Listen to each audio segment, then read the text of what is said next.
Hello, good evening, ladies, gentlemen, viewers, wherever you are at this time around the world. We are back on the second leg of this 90 minutes Africa, and we are going to continue from the discussion of how Mr. Kayode Ogundamisi, who was eloquently he spoke eloquently this afternoon on the Nigerian question and what next? What does Osun elections means to us, and what is the way forward from that point? He was very, very eloquent. I enjoyed listening to him, and yeah, there are some views he canvassed which I don't agree with, especially that of the IPOB agitation and how IPOB had gone from now to where it were. Some of them, I believe, are government propaganda, but that is his view. He is entitled by any means, all right to have it. And I appreciate his honesty, his ability to express what he feels, he believes in, and hold on to that. I mean, I must have to say here, as a writer, as a producer, as a documentary producer, as you have to start from somewhere and you hold your view. The view you hold may not be popular, and so sometimes, yeah, those you conclude your writing, you conclude your film, you conclude your documentary based on what you believe is the outcome of whatever research you are doing, and that's why you have the right. And I can disagree with you, and I can also criticize it if I so desire. But this evening was, and we are going to do it in a style. First and foremost, we're going to divide this discussion into two segments. The first few minutes will be for discussing what we feel and the ideas he has canvassed. And then we'll look at the current situation in Nigeria, what is happening, and what we expect. Therefore, let the party begin. Yes, so Nigerians and indeed people around the world who are interested in African affairs, we are here. My name is KJ. I'm sitting in on behalf of 90 Minutes Africa team. And yes, votes have been cast and the people of Osun have spoken.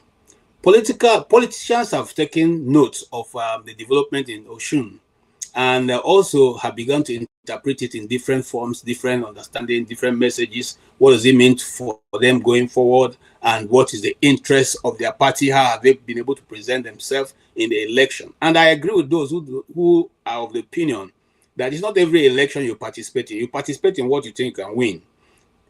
If you don't feel you have enough grounds in Osun, you must not file a candidate. Especially, you know, some people sometimes speak. They don't know the requirement of the Constitution of Nigeria before you can participate in an election. If you are a party, a national party, for you to be called a national party, you must have representation in all the states of the federation. And in all the states of federation, you must have a secretariat in the state capital. And then in every local government, that is 774 local government, you must be represented.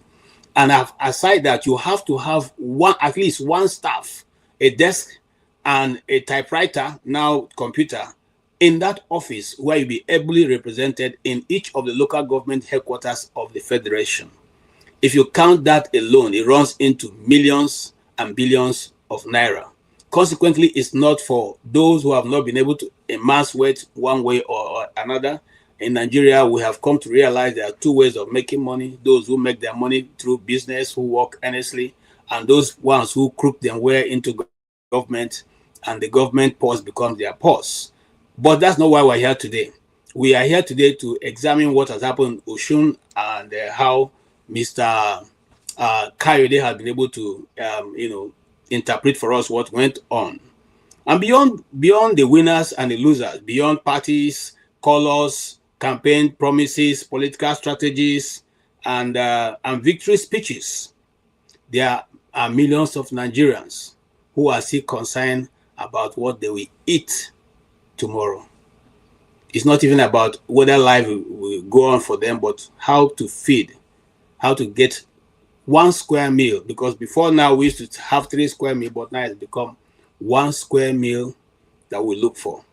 How do we fix an economy that continues to put pressure on the ordinary people? The ordinary citizens of Nigeria are the ones carrying the heavy burden that these governments have put on their shoulder. How do we create jobs and opportunities for our young people that are teemingly everywhere? And I will show you what does that lack of job have created for our people. They've now begun to destroy government property just to find a way to be able to eat. In fact, some of them, the effort they put in destroying it is even much more than the money they're going to make from whatever they are looking for from destroying that.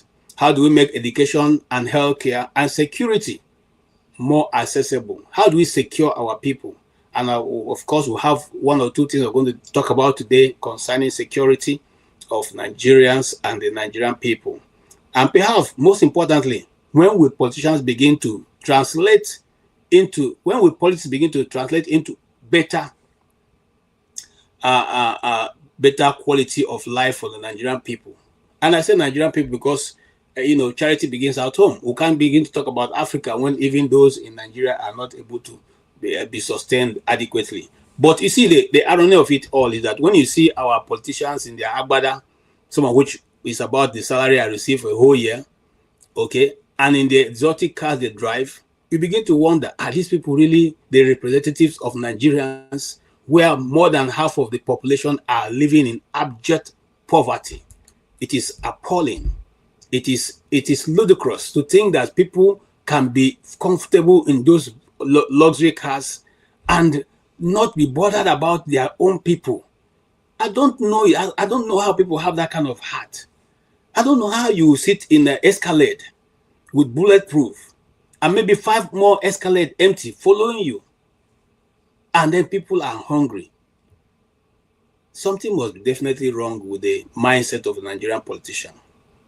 So what exactly do the people of Osun, what have their votes translated, or what is it interpreting to? What can the politician who still have their head on their shoulder interpret what the people of Osun have done?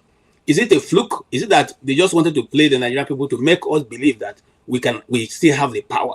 Or is it that the people stood against the powers that be and said, this is enough? Can the Nigerian people learn any lesson from what has been done in Osun? Is there any takeaway from what has been done? Is it that the people of Osun rejected the political party and their style of trying to dominate and make sure that their candidates win? So how do we interpret what has gone on in Osun, and what are the lessons to be taken away from that? Very important for all of us to look at it and see.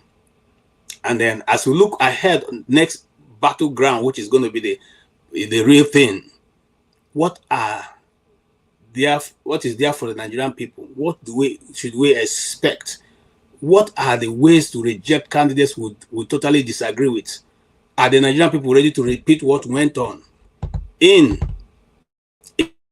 Osun?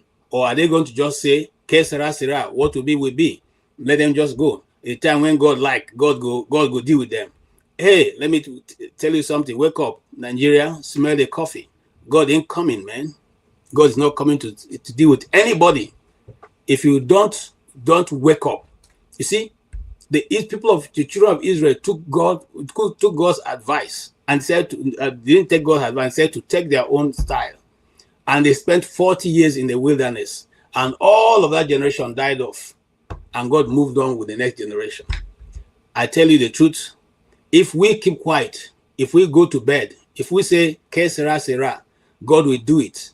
We're all going to give way, and the world and Nigeria God will move the next generation who are ready to listen. There's a time that you have the Bible on your right hand, and then you have the sword on the left.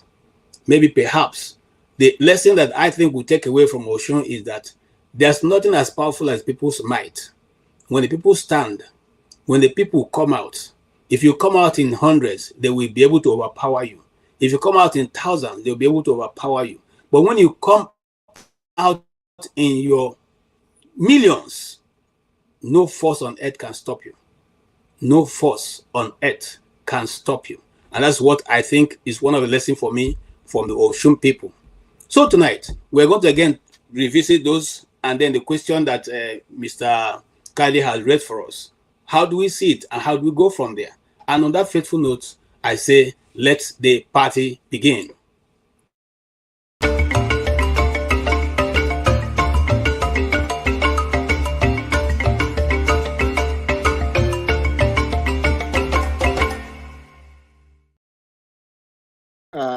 Being proposed is not a perfect one. I mean, you're seeking death penalty for people based on fake news. Meanwhile, you have legislators that are having millions of dollars and corrupt people, and we don't have death penalty for corrupt people. But we must accept the fact that there must be some sort of regulation. There are existing laws in our countries that needs to be strengthened, and the lawmakers must consult with stakeholders. It's not just social media bill and hate speech.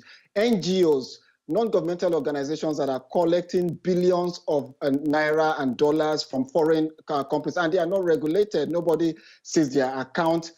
What lawmakers need to do is to engage with these stakeholders and say, look, we need to self-regulate. There's no point millions of dollars going into the northeastern part of Nigeria, or people collecting money and saying they want to help people in the villages, and they end up buying properties and using the blood of our people for their own self-aggrandizement. So there's a need for regulation, but the middle ground is there must be a cooperation and a consultation between the citizen and the regulators. You cannot sit in as a lawmakers and you're collecting billions and people are stealing and you don't regulate yourself. You're not accountable to the people, and you expect people to actually appreciate laws that you want them to obey. So there's a need for self-regulation. By all means necessary, you must have electricity, and you will not pay for estimated bill anymore.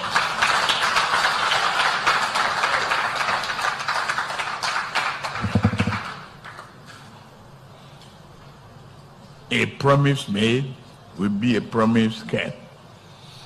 If I can't keep the promise and I come back for second term, don't vote for me. That's the truth. Unless I give you adequate reasons why I couldn't deliver.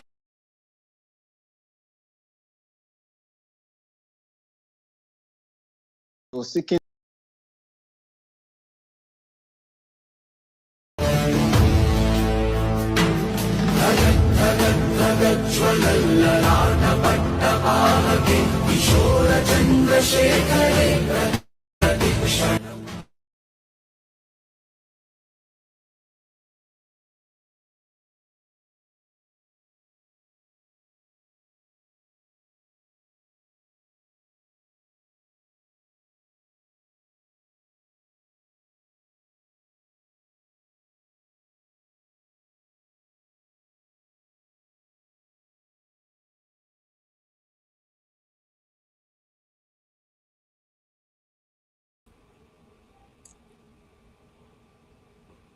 You see the road that these young boys are destroying were even those roads that was built by Julius Berger many years ago that have stood the test of time.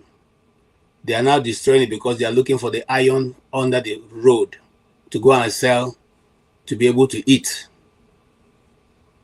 And somebody is telling you that you must, by any means necessary, will give you electricity. And up to now, I've not seen that electricity. But people are still yearning, eager, fighting to vote back the same people who have impoverished people so much that they have to do this in order to be able to survive. The question I ask, are they still worthy of being elected, re-elected again? That's the question that you and I are going to discuss. I don't have my own opinion. I'm just laying out our discussion points. But then, even as we go into this, certain people have gone ahead and taken a research, have paid money to do a research on Nigeria and to know the outcome. Is Nigeria able to work or not able to work? And from all indications and the research and all that, in a world where people deal with data, unlike our own, where we do by head count and assumption. Nigeria is about. This young man took his time and put his whole credibility on the line, saying, if this works, let's listen to him. Let them withdraw it. I will tear my document. I will tear my certificate. Class honors. Let them withdraw it. I will tear my document. I will tear my certificate if Nigeria works, because it will prove they went him go to school. Are you telling us that you've written? Is this evidence that Nigeria is not going to work? This is my thesis, documented, supervised by professors. This is a research that took me 4 solid years to research about Nigeria and the solution for Nigeria. And the solution is, ladies and gentlemen, we can walk. There is no amount of prayer, no amount of government, no amount. We are in a diplomatic hostage. Diplomatic hostage. Okay, so this is 55 pages document in total. The document is all about Nigeria can never work. The only man that documented 49 pages, proving with an evidence written down that Nigeria can never work. Okay, that's one man that have come to speak. We don't know the other ones who are yet to speak about the workability of Nigeria. But you know, the funny thing is that being a young debater in secondary school, some of what we are witnessing today, we have debated on it. We went to debates with other schools. And ladies and gentlemen, I'm here, panel debaters, fellow students, ladies and gentlemen, I'm here to propose the motion which said that Nigeria is going to work by the year 2000. Everything is going to work by the year 2000. But we did other debates. Now we are the year 2022, 2026, and OTO, you know, I mean, things have not, you know. So this is where the contradiction that this young man was trying to put forward, because having looked at the trajectory or the trajectory at where Nigeria is heading, the undercurrent that Nigeria is suffering is way too much for it to bring us to the El Dorado, the place of our desire. The undercurrent that we are going through, you will not believe it, but this is what I just picked up, you know, randomly in the internet, and I'll show you why I think that young man is so precise and concise, and indeed saying that this is not going to work as long as we are looking at the things the way we're looking at it now and following the way we're following it. We aren't going anywhere. Now, this is a discussion I want you to listen to. This time, Olori Bruku, they told Nnamdi Azikiwe that there should be a secession clause in the Nigerian constitution. Olori Bruku, because you think you can rule everybody in this country, God will punish you. Now, my forefathers, now them fuck up now. That dealing that the Northerners dealt with you. If only my forefathers had stood up and deal with you people together with it. Cannot check anything. Let your generation not even. They should not even exist to tell you the story. They should kill all your elders and leave the children alone. The Nigeria should change them. They should erase your entire generation. They left you people. You now grow up here. They told you useless stories. You come up here and come and be telling us you want presidency. Wagba, come and take it. God will punish you. If you don't know your history, you better go and read. You people, you are supposed to be your 2 hands like this on your eyes and be covering your face all over the place. You still have the mind to open a space and be saying Igbophobia. You started a war that you could not finish because you think you want to rule everybody. The Biafra you wanted, you could have gotten it in peace if only your Nnamdi Azikiwe, that useless man, if only he had agreed to cessation clause. You've seen all the good things in Yoruba land. You've seen all the good things in the north. You think you want to rule everybody. Now when no guesses won't rule the whole Nigeria. You could have gotten that Biafra in peace, if only. The way they say, no, we don't want a cessation clause because you think you will use your foolish, fraudulent brain to rule everybody. I am about then. Inside this Nigeria, all those history that some of us know that we are keeping quiet, that okay, let the country just be in peace. You think you want to come here now and be doing social engineering? Don't worry. All our youth that don't know the history, we will teach them. Everything Awolowo wrote in his book, we're already reading it. Everybody will know about it. You see that Victor Banjo letter that is Ojukwu letter that is spreading up and down. That is just the beginning, my brother. I'm a weapon fashioned against you. You don't know anything. You sit down here. As a Nigerian, not even a Yoruba person, you think I'll sit down in my right? Okay. So you see that the contradiction that this young man talked about earlier is there's a lot of grounds to hold his research very highly. And you see, in a developed world, how people think that young man will have been called and say, let us see what you have, and people will be set up to examine what he has written. That's how people who are interested in building a nation work. It's not that they look for how to punish you for what you have done. But you see, listening to the last speaker, you will wonder whether this person is living in 2026, because at this point they are saying that it would have been better if you had wiped all of us out. Those of us who were born after the war, during the war, by now will not even be available. That means we will have all gone, because that's what she's saying. They will have, which was the original plan in any case. So let's not, gloss over it. That was the original plan. Unfortunately, God passed man. So whether that was done in 1966, and now this is 2026, and a person of Nigerian descent, or from Yoruba, ethnic stock, is speaking this way, tells you what this individual is telling her children. And so where is going to be that national cohesion? And you see, these people do not speak this way about the people who have taken their land and installed emirs. If anybody goes around Nigeria, and I'm talking now, being personal about this, and sees where there's an Igbo man as an emir ruling those localities, I will forfeit my Igbo-ness.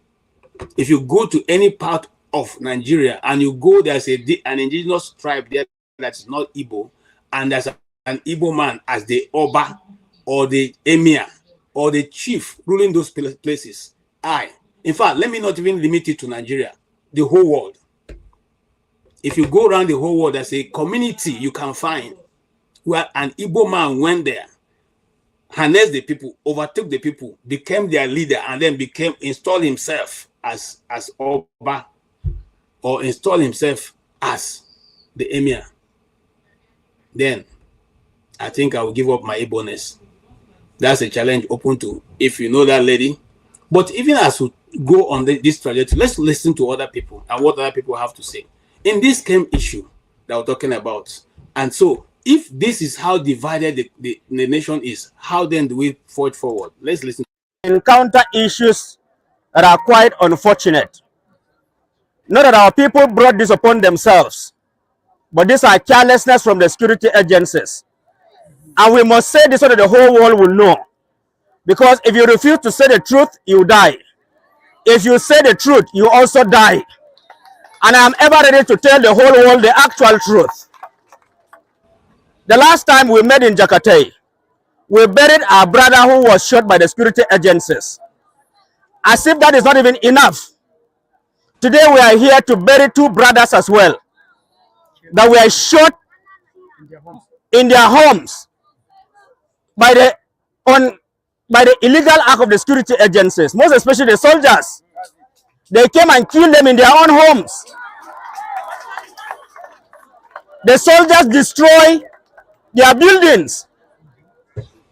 They did it on 1st May, where a pastorium in Sabongari here was destroyed. 8 buildings were brought down by the same soldiers. I am saying this so that the international community will know what the soldiers are doing in Mangu local government. I am saying this so that human rights organization will also know what the illegal act being committed by the soldiers in Mangu local government. We are not troublesome people.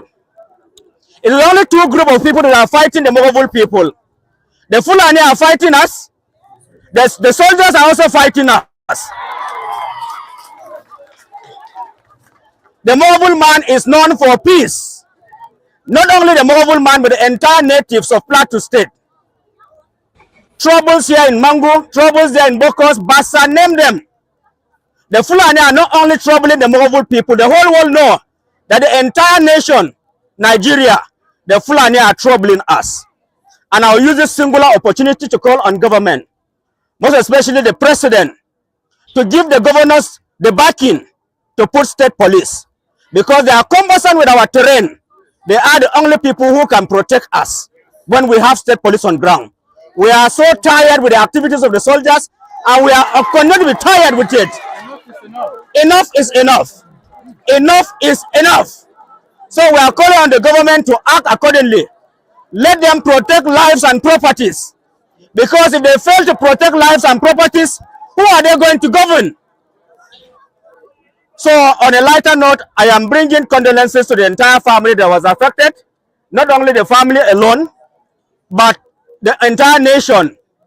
I also thank Masari Kim and the Biramute movement for standing by us to ensure that we bring this to the notice of the Human Rights Commission. Okay. So the next time that happens that the government will come and say, we will leave no stone unturned. We must get to the end of this. The stones have been turning since I was in secondary school.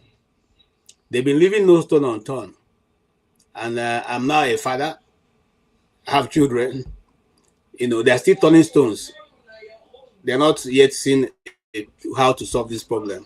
But you see, even let's just, let's just go in that direction a bit. Let's listen to another brother. dabbobi ya ke shigo mana unguwar na ɗiban mana mutane yanzu wannan jami'in idan ya fito aiki kullum ya fito aiki baya komawa cikin gidan shi sai da asuba saboda ya tsare mutane amma mu yanzu an zo an kashe mana shi gwamnati ta yi burin da mu kuma ba ta san muna yi ba me ake so da mu wani irin zalunci ne wannan wata gwamnati muka zaba me gwamnati take so da mu wallahi tallahi muna kira ga gwamnati Ubasani ya duba wannan al'amari ba mu ji daɗi ba ba mu da muke nan gurban gaba ɗaya Millennium City menene yayi mana tun da muka zaɓe shi mun tashi da kanmu mun je mun samu jami'an tsaro mun musu bayani sun ce abin ya fi karfin su suka dauki tocila guda 10 suka bamu da oba guda 3 suka ce mu je mu yi ta kanmu to abinda ya taya mana da hankali a cikin wannan issue din yanzu a Kaduna State ba inda ya rage ana satan mutane kamar Millennium City tun daga Indomie zuwa Kiki kuma APC nan ita muka yi in gwamnati bata manta ba abin da ya samu gwamnatin baya rashin sauraron mutane da kulawa da al'amuransu yanzu gashi ta samu kanta cikin wani hali to sai mu ce inna lillahi wa inna ilaihi raji'un yanzu wannan mutum din da suka fara magana mutane ne wanda suke zaune a unguwar Kyauta da ke nan Millennium City Kaduna inda suke bayyana cewa ana yawan garkuwa da mutane yanzu ma ya wuce garkuwa da mutane har ya kai da dabbobi har ya kai yanzu ina security da ke wato taya su tsaro a unguwar civilian JTF su ma abin ya fara shafar su. So you can see, even the people of Kaduna State is not spared. A place called the Millennium City. They're not spared. Nobody can sleep. You can see that the whole city seems to be empty because, terrorists have taken over the place. The other day, somebody called me and said, "Look, we have finished selling all our land," and the same person is from Kaduna State. Nothing to sell anymore. So people are now moving away because if they catch you, you have to look for who to bail you. Is that a country that still have a government? Is that a country that still have a government that this is going on? Have the military, have the air force, have the police? This same military that's always in the every week they will go to one part of the east and say we have found a new IPOB ESN camp. We have detonated or detonated will be this whatever they say, and they'll look for some tag flag and put their guns. These same people who's always everywhere in the east are not able to trace these people. You can see the Millennium City is quite open. They can't find the people that are terrorizing the Nigerian citizens in Kaduna State. And do we think we're making progress? I don't think so. But even at that, just in case you still don't get convinced that we're making any progress, here is a man who had started a controversy last 2 weeks and this is the man's stand, in a nation that is secular, that has no particular religion.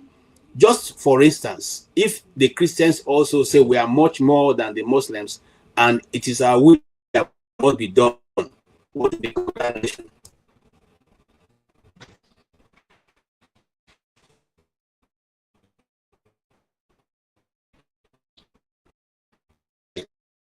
Oh,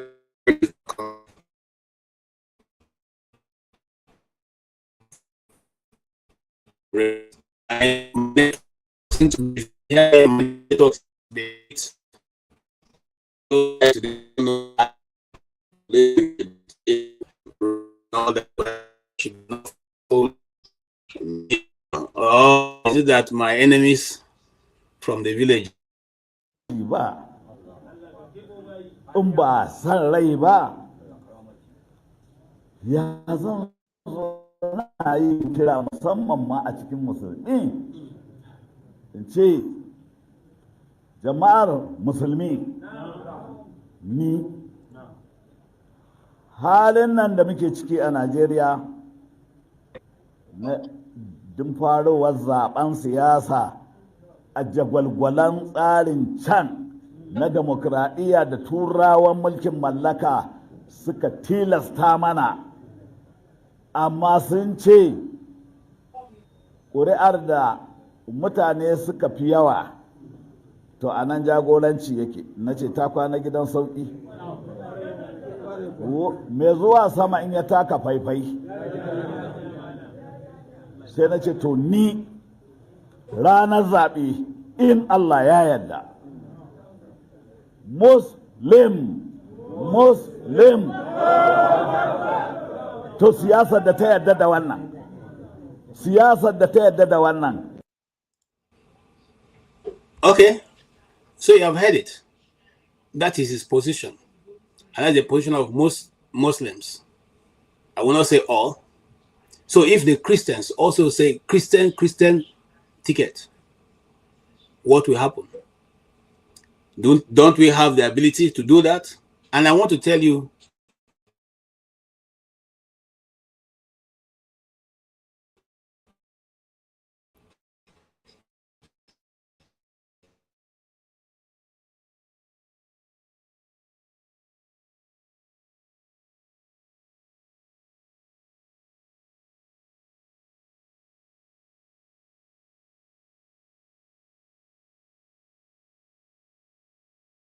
the truth about Nigeria. Unfortunately, Nigerians don't know.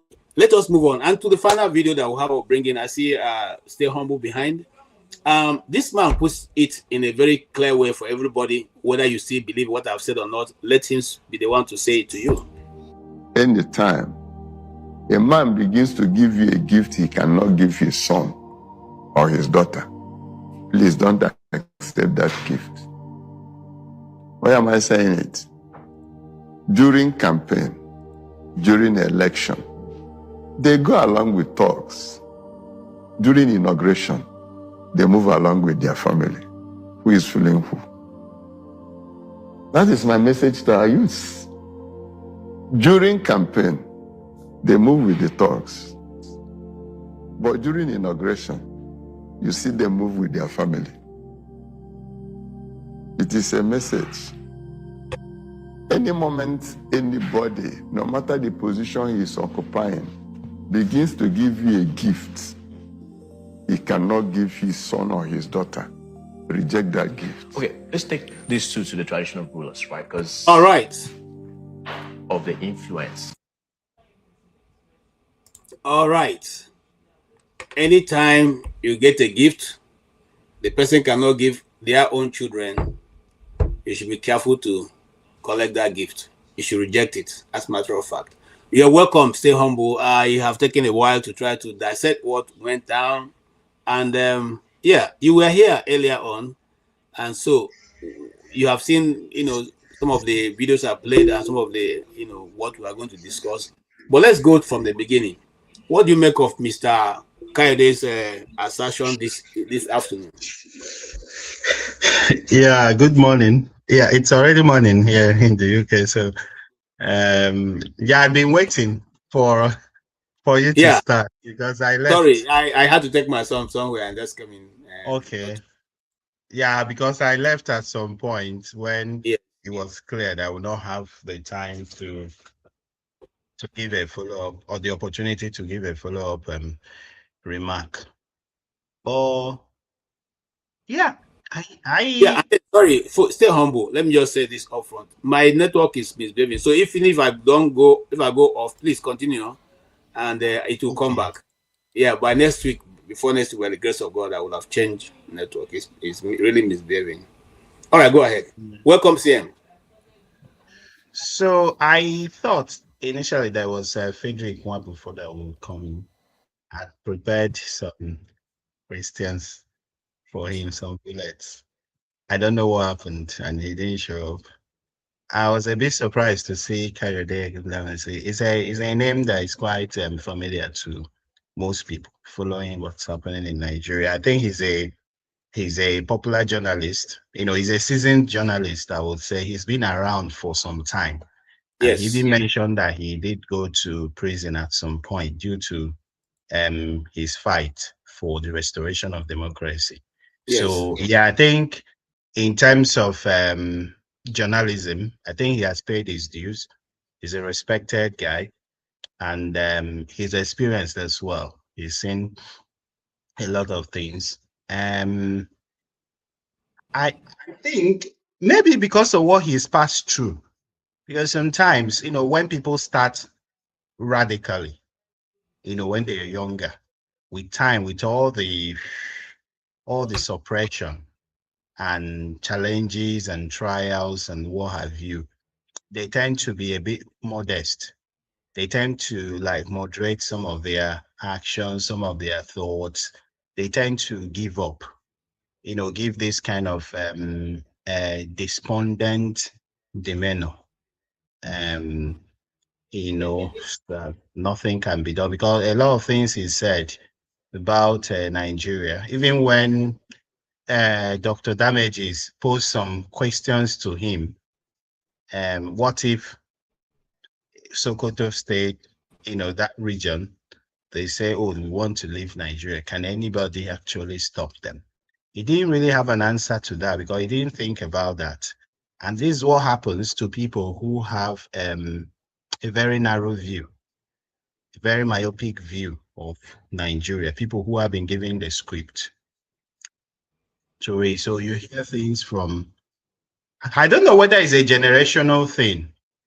You hear things from them like, well, it cannot be divided. Um, they have stock phrases. They have stock phrases like it can never be divided. If it divides, people from so and so person will kill themselves. Those are some of the stock phrases, as if human beings have issues, have conflict. Conflict is part of human existence, and that's why in schools like UNN those days, University of Nigeria introduced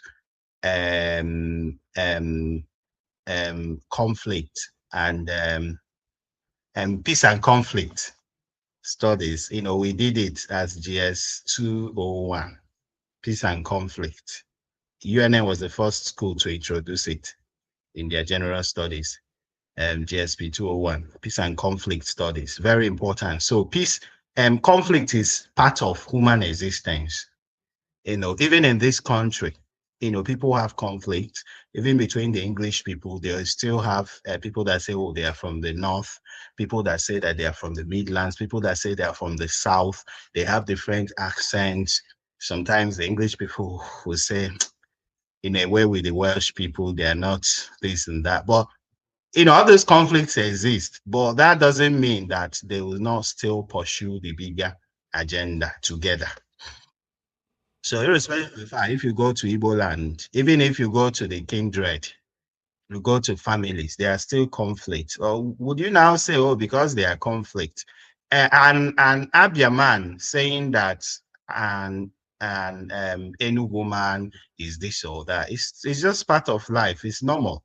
It's normal in every country, really. Go to France, go to Germany, go to Ghana. it's normal for people to say, oh, this person from different this and they do this, they do that. I've never like seen Igbo people. I've not really seen Igbo people killing themselves, or the way people say, oh, these people will kill them. And when they want to cite examples, they use South Sudan, but when they want to justify their looting, they use America. Why didn't he use Yugoslavia that got balkanized? Why didn't he use Korea? Why didn't he use Singapore, Malaysia, stuff? He used South Sudan. There are other African countries that got, that they divided even before independence, Rhodesia and the rest of them. And, that a country is not doing well after it's not really a result of that division. If there are like inherent factors before then that would predispose them to being economically backward and all this stuff, those things will still remain. So I thought that he was still stuck. And one thing about them, the danger of their of that primitive thought process is that you don't recognize the fact that the world has changed. The world has changed. People think differently. If you go to Israel and meet a Gen Z person and you're telling the person that Nigeria can never do this, it'll just be laughing at you, say, what are you saying? Because it doesn't make sense. You can't convince them. Things have changed. There were things that they say, oh, never, never. Did they ever know that there will be a time when young people will troop out on the streets and protest for days? The NSAS protest. Did they ever know that there will be a time when their whole anti so and so people will never be this, so and so people will never be that, will be shattered completely by the young people who trooped out in billions without being paid nothing? So, his submissions did not have any standing. He didn't have any leg to stand on. Some of those old archaic phrases and insinuations and narratives. And unfortunately, one of the guys that came up in the panel, he started ventilating on something. He started blaming the people. He said it's because of the mentality of the people, that the people are the ones destroying the society. But the most important thing is that if you have the people look up to their leaders, and he cited the example of people destroying things. But Peter Obi was there 8 years in Anambra, and he did a lot of things. People did not destroy things in the society because they saw in him a man who was an example. We saw how things got with even your richest man in Africa, how they exposed this whatever, a girl in America and all those things. Nobody has ever come out to say that Peter Obi did this or that or that. And this is a politician that is 60-something years now. No lady has come out to say this or that or that. You see? So when people look up to people, if you have someone who is living by example, and then you're seeing what he's doing, you will not have that temerity to go and destroy things. Look at what Alex Oti is doing in Abia State. Are people destroying things? No. Or if you see a man that came in, killed a lot of people, rigged the election, came into power, misappropriating funds here and there, everybody thinks it's business as usual, and you see people misbehaving. So people are very quick to blame people. But I think that even young people in this country, you need to give them kudos, because what they are going through is what people, in some countries, if people go through 10% of that, the country will burn. And these guys are still comported, and these guys are still hopeful that one day things will change. So if you come and start blaming the victim, I don't think that's the right approach. So I think he failed it. That was what I was going to say to him, that, look, you failed it in this aspect. And finally, yeah, because I know that August CM is here. And finally, this other gentleman came up Jide. You know, some people, better if you are a fan of Bat, say that you're a fan of Bat. You know, you just keep on telling us that all these people are the same people. All these people are the same. That Peter, how is Peter be the same with them? Because Peter B represents the opposite of everything that Tinubu represents. You know, this is a man that we know. You know how he lives, you know his simplicity, and this is how he's been living all his life. You know, he's never been involved in. He was governor of a state for 8 years. And they said if you find anywhere in the books, anywhere that I took a dime, I will stop campaigning. And people have searched the book, searched everything, and they couldn't see anything. How are you saying that he's the same? And that was the same position our guest took, which, of course, someone asked him, if you supported a Buhari, who everybody knew before he even was a dullard, you know, he you know, a lot of questionable things, you know, that he did. He was an extremist, etc. And you supported him. Why are you not bold, confident to support P2B if you don't have an agenda? So you see that some of these people, they are working for, because I asked him, he supported Buhari, and Buhari came to power. And when Buhari came to power, after some months, he started criticizing Buhari. Buhari's performance was abysmal. And then he still was named in Buhari's campaign council for the next election. So where is your integrity? Where is his integrity? Where are his principles? So these are the kind of people. And then you see, they don't understand the times that we are in. This period is the time that when you come up in this kind of forum, people don't listen to what you say again. What is he going to say again that we've not heard? People look at your record, your history, and that's what they interrogate. And I looked, if I say, oh, a guest is coming, I look at the person's history. As if you see a lot of questionable things, how would you trust what the person is saying? Thank you. Yeah. Thank you so much.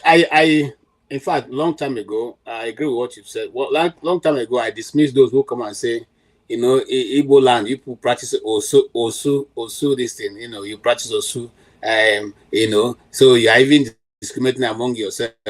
My dear brothers and sisters, I am here, you know, my cousin is married from where you went to school, a UNN, and Suka lady who is very nice. We don't have any problem with her. So, in fact, when the time for his marriage came, some of our elders, you know, he was saying about that. My uncle told them, please go and sit down. Which one you also? We don't know those ones. Anyway, I'm just simply to say this. In every tribe in Nigeria, including the Yoruba tribe, they have particular people they discriminate against. Someone was telling me about a particular set of Egba people who don't marry a particular set. And the woman was beating her chest. It's even on the internet, beating her chest and saying, never in her lifetime will her children marry from so and so part of Yoruba land. Okay.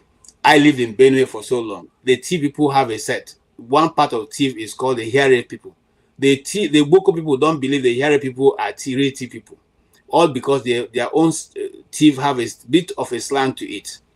But they are all Tiv. If you are from Idoma side, the Idomas don't believe the Igede, and the Tolu people they are the real Idomas. The people in Otuko think they are the real thing, the real big deal. Okay? Every one of us, it depends on where you come from.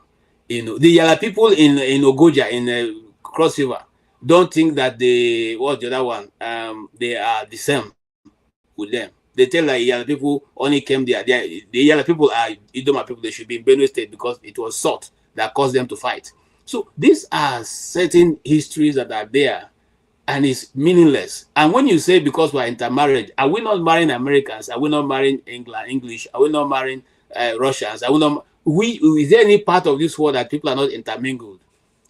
Okay, the Yoruba people in Nigeria and the ones in Benin Republic, are they not marrying? Does it stop Benin from being a different country and Yoruba and the ones in Lagos being a different country? It doesn't make any sense. Okay, these arguments are put up because they don't want us to sit down and have a national discourse on these issues, you know. And someone is saying I will wish to invite the guy. What's his name now? Oga 11442. Please, the link is, I've saved the link. Come and tell us why what I've just said is propaganda, so we can have a robust discussion. We're only talking, we're not fighting, and I don't like to throw punches to somebody I'm not seeing. All right, CM, you're welcome. It's good to see you, and you have heard the discussion with our brother Kayode, but also you can intervene in any of what the things I've thrown on the table, so that we all can have a very useful discussion. Okay, thank you, KJ. Good evening. Well, the thing is, I didn't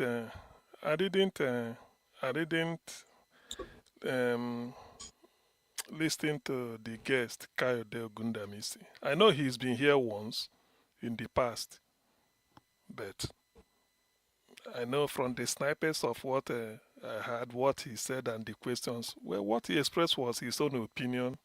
He's a guest. You ask him, he will answer you to the best of his knowledge, or the way he wants to answer it. But what remains is what we know is what we know. At this point, I always like to quote a former U.S. Defense Secretary, Donald Rumsfeld. He said, "There are no knowns. What we know, that we know. Then there are known unknowns. What we do not know, that we know. Then there are unknown unknowns. What we do not know and we do not know." So you see all these things. You can't just, anybody can answer questions the way they like, but the thing remains. To be honest with you, KJ, I was even saying maybe you want to bring up this burning issue on Willings Commission. Oh yeah, no. Willings Commission is not something I want to join with anything. We will discuss it. Is a 3 hour. I even told Rudolph about that today. So Willings Commission, the Aburi Commission, Aburi report, we are going to discuss it as a full program. We're not going to divert into anything because we cannot. People need to know what is there and know that we are not actually moving forward with Nigeria, because if they have taken that, the lady that was insulting the Igbos, if their forefathers have been clever to go with Aburi Accord, now Nigeria would have been a heaven for everybody, a destination in Africa, because we are now going back to Aburi report. We're now going back to that accord where there's a state police, where there is each state mind their own resources. So what is the big deal? What was the reason for the war? Anyway, that's something we'll discuss. KJ, this is my contribution to that. I'm not discussing the thing, but let me be a preview to bring it in. Aburi Accord and Willings Commission report should not be a topic of discussion at the same time. You should separate them. Willings Commission was 1957, then ended in 1958, if I'm not mistaken. So it was before independence. That is Willings Commission report. As at then, there was no coup. There was nothing. Nigeria is just looking forward to flag independence to enjoy. And as at then, oil in Oloibiri, 1956, was just discovery. There was nothing like prospecting oil, or Nigeria still dependent on granite for the north, hide and skin, cocoa for the west, plywood and all the rest, and then because there was no Midwestern region before 1960, then East was still depending on oil palm produce and whatever you have. So if there is a mention of oil, it's just that, there we discovered oil. The place is as good as no drilling, nothing, because that was oil was 1956, but Willings Commission came up in 1957. I think the communique was signed 1958, but whatever it is worth, it is before 1960. That's all. Then Aburi report, Aburi Accord was 1960.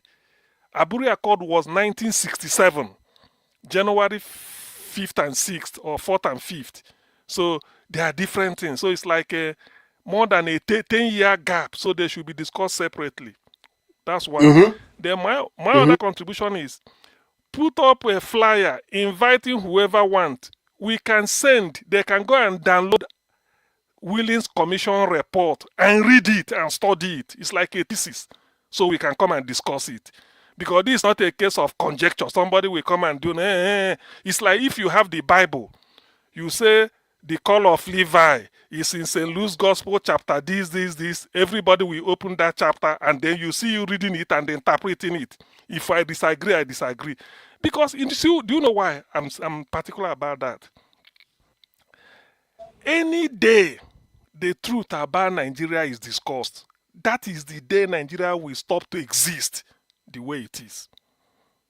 Any day there's a call, some people are courageous to say this is it, and there are a lot.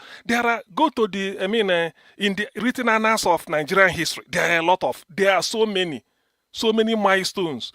Any day we say this is it, Nigeria will stop to exist. So that's why when people say Nigeria is a fraud, it is true. When they say Nigeria is a living fraud, it is true. Because if you read that Willings Commission report, you see, sometimes it is true you both joined us together, but then I still remember, because I'm in England, I respect the English people for one thing. If they make a law to guide them, and they agree on it, nobody dare go against it. If you like, be the prime minister, you will go in for it. If you like, I think maybe if the person they mind, the royal family to some extent, if at all, you will go in for it. That is their system. And why, again, when I look at them, I said, look, the English people, no.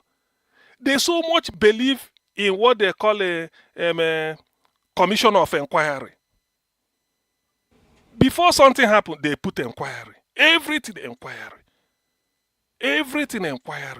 They so much believe in it. So it is that Willings Commission, because that Willings Commission afforded every party, everybody, come and present your case. And it was very robust. And come and see the way it was trashed by them. They were even advocating for so many things. And those things Nigerians are, because these are what should have brought, this idea. Because if they have followed Willings Commission, everything, when I look at it, I shake my head. Nigeria is a fraud. When you go through Willings Commission, you find that Nigeria is a fraud. We are just making noise. All these things, this thing there here, this thing there here. You go and see it. Everything was clear. Was it this man, I think it's Mark Twain, said, if you see land, if you want to buy land, buy, because it is not made every day. There is no more land being made everywhere. You don't make land every day. If you say this is your father's compound, 1 million years to come, is still there. You can't, you might add to it, but it's still there. The geographical location of Enugu is still where it is geographically till today, and it will continue to be that. So you see, these are some of the things that I feel that should, the Nigeria, you look back. That's why the English people are making progress, because at any point in time they look back in their history and say during the time they made this mistake, they correct it now. That's why they are evolving. But in our own case, we tend to sweep things under the carpet and feel that, oh, no, don't touch it. We are together. All this, we are just wasting our time. It's just pure waste of time. Oh, no, don't touch it. Do you know that the Conference of Ethno-Linguistic Nationalities just took place in Nigeria, in which they invited people, not based on state, but based on ethnic nationality, your language.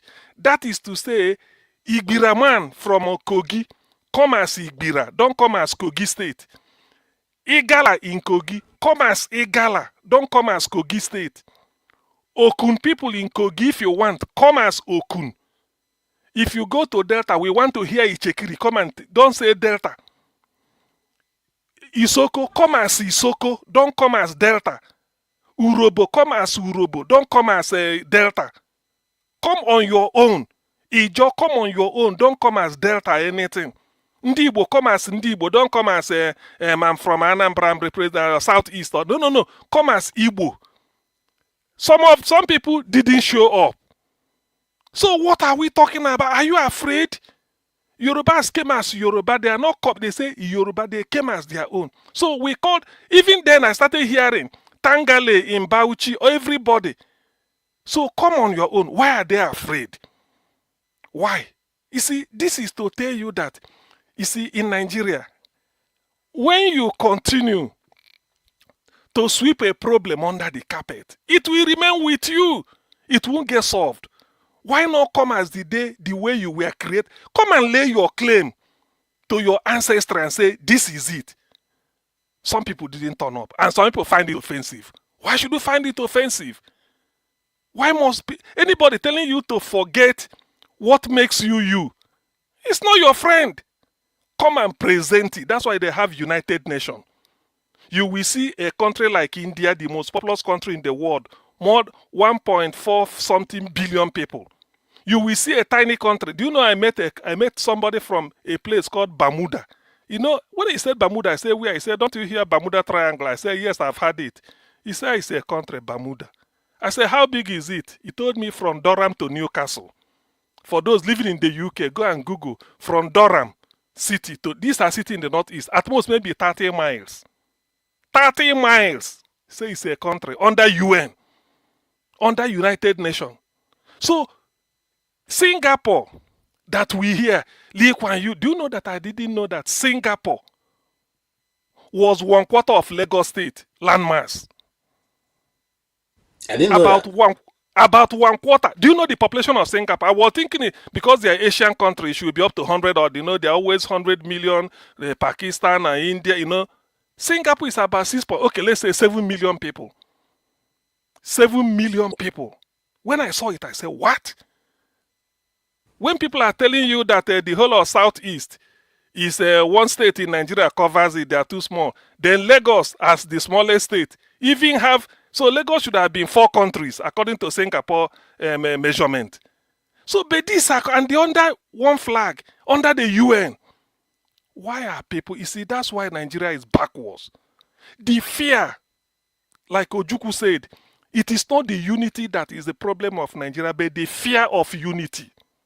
The fear of a people coming together to do something. That is that fear. That is why Nigeria is backwards. We can't move. We just believe in fear. And then look at where we are. They will bring a theory. Somebody from Nigeria, if you ask him there is a job offer in Singapore, he will jump at it. But Singapore is a tiny country. Maybe not up to your local government. And you want to go there and then reside and enjoy life. But when you come here, say, look, I want to be on, no. If you be on your, and so what? And so what? See, Nigeria is a contradiction. KJ, let me, or if not, I don't, because all these tactics or somebody coming to come and discuss politics without going to the very foundation of Nigeria. All right, it's a waste of time. Let me go to a topic that, you know, that's very dear to my heart, and that's the issue of the IPOB. And I say IPOB because that's one of the reports I did, you know, when I had left my organization. I started doing independent storytelling and documentation. And I was in Umuahia on that fateful day that boys were asked to drink mud water, and some of them didn't survive. So now the question I wanted to ask, which he answered somehow, was that, you know, Nnamdi Kanu, he had told Nnamdi Kanu the way he was going about it was not correct. Now, what I find a bit confusing, and I'll come to you, you know, maybe, you know, yeah, stay humble. What I find confusing is that what is the right way to approach these things that the Igbos have not done? What is the right way? And if he said something that is very striking, there is no referendum in the Nigerian Constitution. But also in the Nigerian Constitution, there was no reference to when the president dies in office, what happens? And it did happen. And there was the doctrine of necessity, which was introduced by David Mark and his, cronies in the National Assembly, that made way for Jonathan to take over power. Why can't doctrine of necessity be introduced so that Nigerian ethnicity or ethnic groups can have a discussion on whether they want to? Because even now, the middle belt want to be on their own. So why can't this be introduced for everybody to decide where best suit them to be?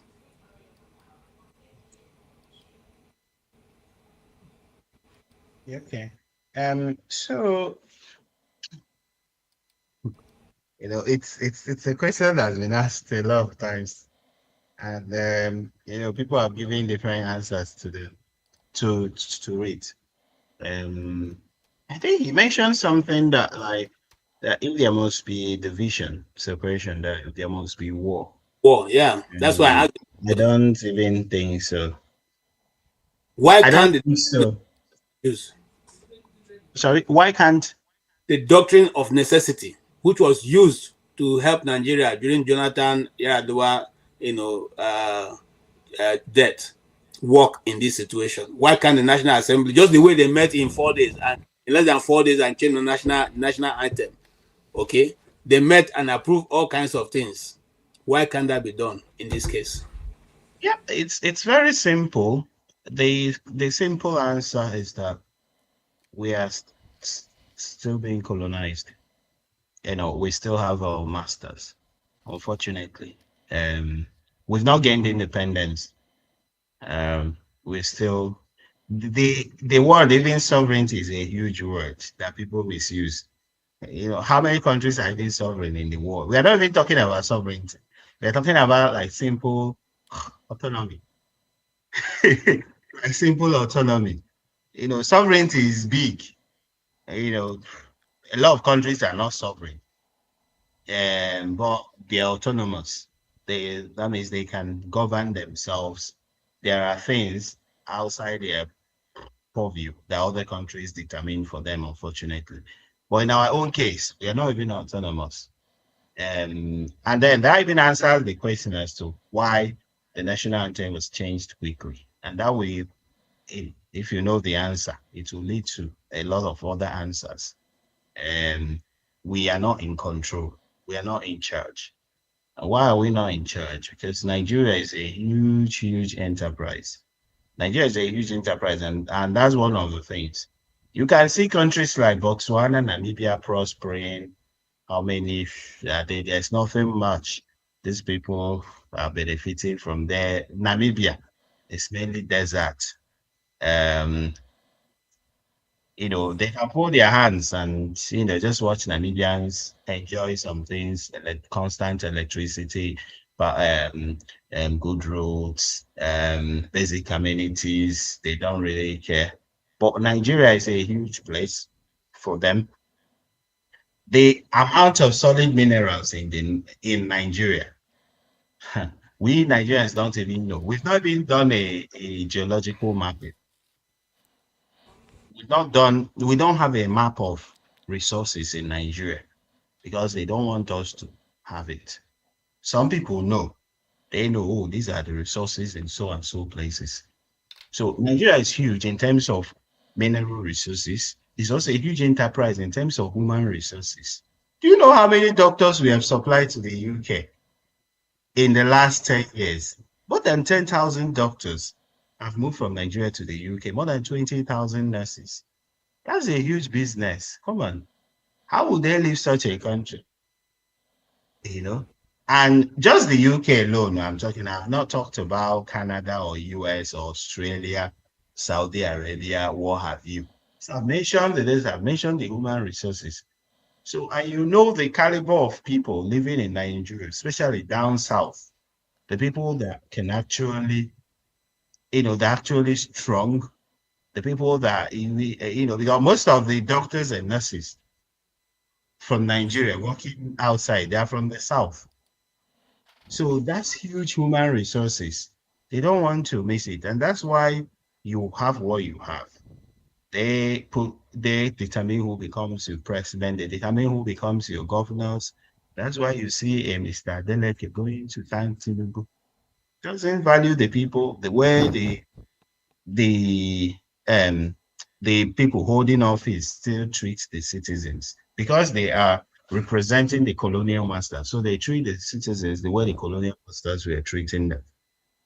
So there's no real independence here. So those decisions cannot be taken as to having a referendum. But there is a but. So it's not all doom and gloom because of information technology. The day it will happen in Nigeria, it will be like piam. It will take everybody by surprise. See what happened in ENSA. ENSA is just a precursor. It's just the prelude to a lot of things that will happen. If things continue this way, it cannot even continue this way. That stuff that you played, you said that the video, one of the videos where someone did a project and said Nigeria cannot work because it cannot continue like this. The day it will happen, all these people saying, "Oh, you cannot do this." They will not need referendum. They will not need everything. It just happen, spontaneously, and everybody will find their way. All right. Okay. Hold on. Let them withdraw it. I will tear my document with first class honors. Let them withdraw it. I will tear my document. I will tear my certificate if Nigeria works because it will prove they went home to school. Are you telling us that you've written? Is this evidence that Nigeria is not going to work? This is my thesis, documented, supervised by professors. This is a research that took me 4 solid years to research about Nigeria and the solution for Nigeria. And the solution is, ladies and gentlemen, we can walk. There is no amount of prayer, no amount of government, no amount. We are in a diplomatic hostage. Diplomatic hostage. Okay, so this is 55 pages document in total. The document is all about Nigeria can never work. It can. The only man that documented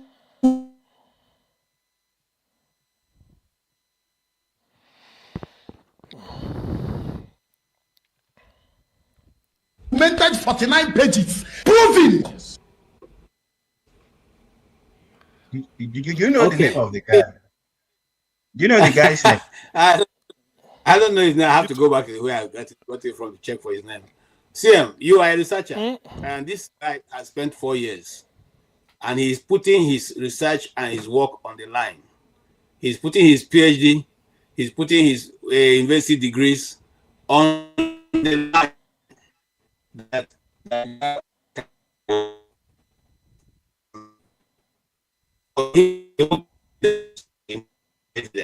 What is the way?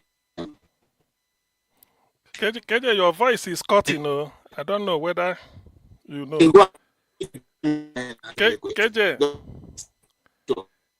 KJ, your voice. Stay humble. Are you hearing him clearly? Yes. So he's asking about. Go ahead if you can hear me. Just. No, why is your voice cutting and when you're talking? Yeah, the guy that asked that did the research, and then he came up with the fact that Nigeria cannot work. So yes, he's asking what your take is on it. Yeah, well, quite easily. Please, if my network cut, just go ahead and speak. Okay, I can still hear you. Quite easily. But I will return to this idea of I had somebody say, Kayode Ogundamisi said that it will be war to break up. I will come to that later. Now, the guy who did the research, and at least he's holding it, showing it that this is what he documented, that can never work. My take on it is that I wish I know him. I believe in looking at the reasons. That is what I will debate. Not whether the man is blue or black, or he's ugly, he's short. No, I don't. In fact, even if he didn't show his face or show his name, just give me the work. I will read it and then know the reasons and how he got his facts. Whether some are conjecture or some are just based on, or maybe, let me see how he conducted the research. 1, whether it's something that can stand the test of time.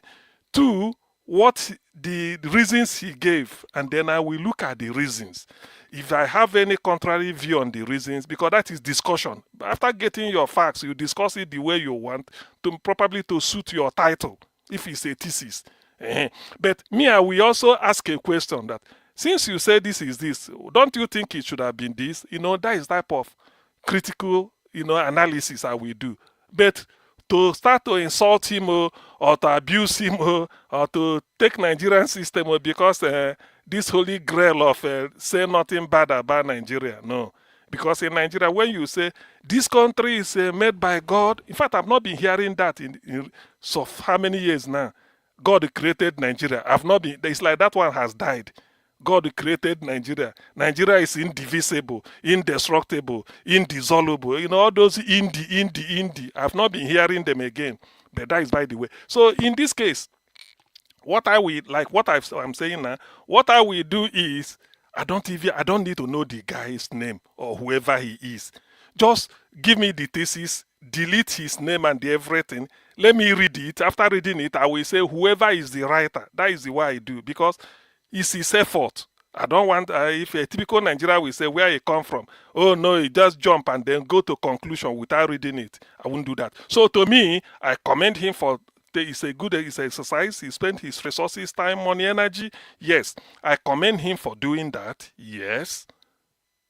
Secondly, I will now look into his findings and see whether I agree, whether it's logical. Not that I agree because it has a reason. Whether it's logical, the reasons he gave why it won't work. If not, I will add it to my own body of knowledge. Or that if it was either way, I will also, make my own input known. That is what I will say. Then this idea that, oh no, Nigeria cannot without war is all lies. If all three of us here represent different ethno-linguistic group, I'm not saying state, I'm not saying region. People should get me clear. Ethno-linguistic group, let's say three of us represent differently. Stay humble, say I want to clear, and me I want to clear. Why should I point a gun towards Stay Humble that you must come back? Why should Stay Humble point a gun to me? CM, you must come back. That is when war starts. If Stay Humble want to go, if I have money, I will say, Stay Humble, well, since that is what you and your people decide, well, accept my moral support. Thank you. Me, too, I want to go. So why should I be interested in fighting you? Why there was war in 1960 was Ndi Igbo want to leave, and the rest of the country don't want them to go. They force them back. Don't quote me. Go and read the book of Alabi Sama, The Tragedy of Victory and all this thing. Alabi Sama incidentally is an Igbo man. The father is from Okwane. The mother is a Muslim from Kwara State. It happened that the mother took him and then he was brought up in Kwara at a lorry area. He joined the army. As luck or fate will have it, Alabi Isama was posted to Ukwani area, his own people. That's where he fought. The mother left a lorry, like he said, traced him down to Ukwani, and they come and say, my son, but why are you fighting? Why are you, what did Indibo do to you? He said, we were told not to allow them to go. Do you see it? No, this Alabi Sama is alive, and his book is there. He said, we are fighting, we don't want them to go.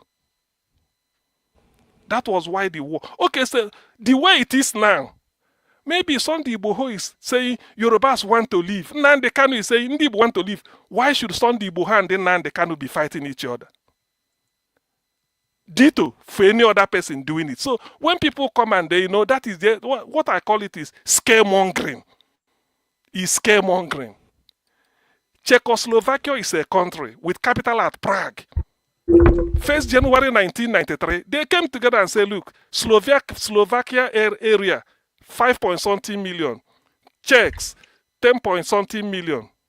They said this marriage is not working. They part their ways. Bratislava became the capital of Slovakia, while Prague remains the capital of Czechs. Was there any war? Who killed them? Why can't it? You see, that is why sometimes when they kind of say the brain of a black man is not developed, it's too micro. We see examples and we can't. Look at Europe. I gave an example of saying, do you know the day I discovered Singapore, I wept. When you ask, they say, hey, Anambra is a very small state. The whole of Southeast is not even up to Niger State. I agree. The smallest state in Nigeria is Lagos.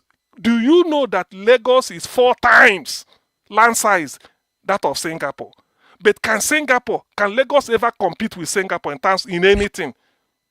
It can't. But Singapore is a bona fide, how they call it, how they say it, a member of the UN with their flag, everything, enjoying it.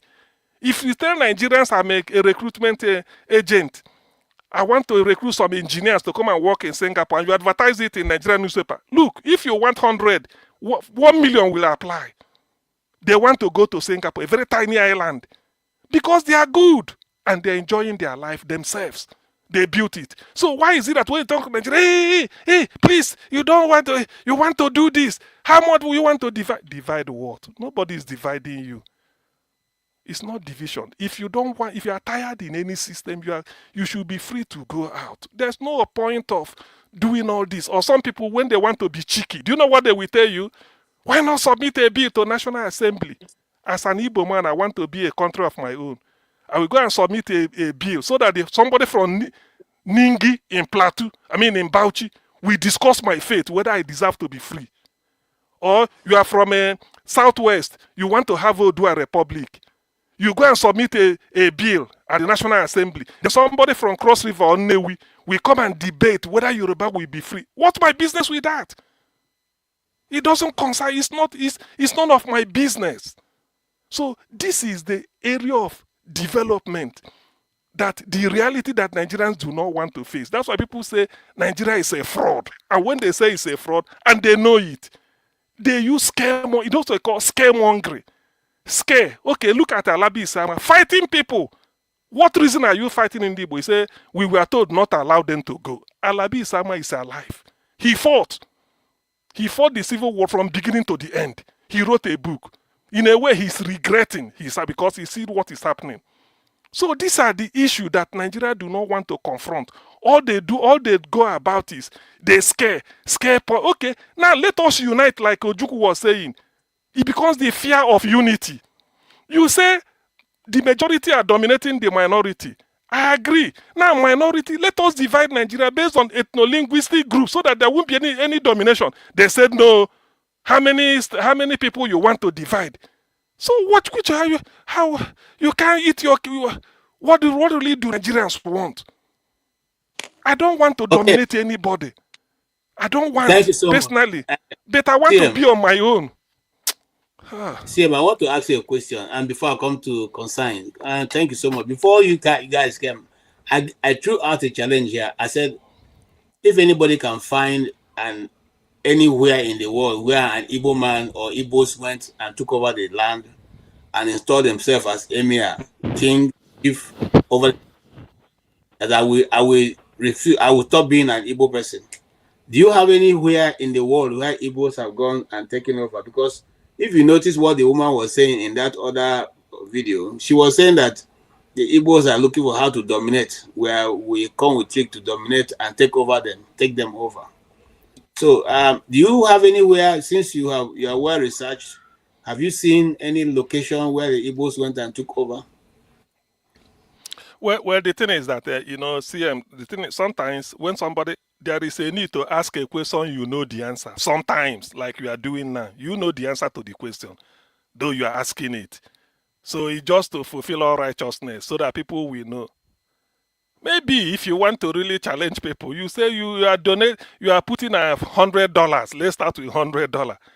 Anybody who can give example where so you like what the question? Maybe people will come up because maybe now they won't see. You see, all these things are just, believe me, scaremongering.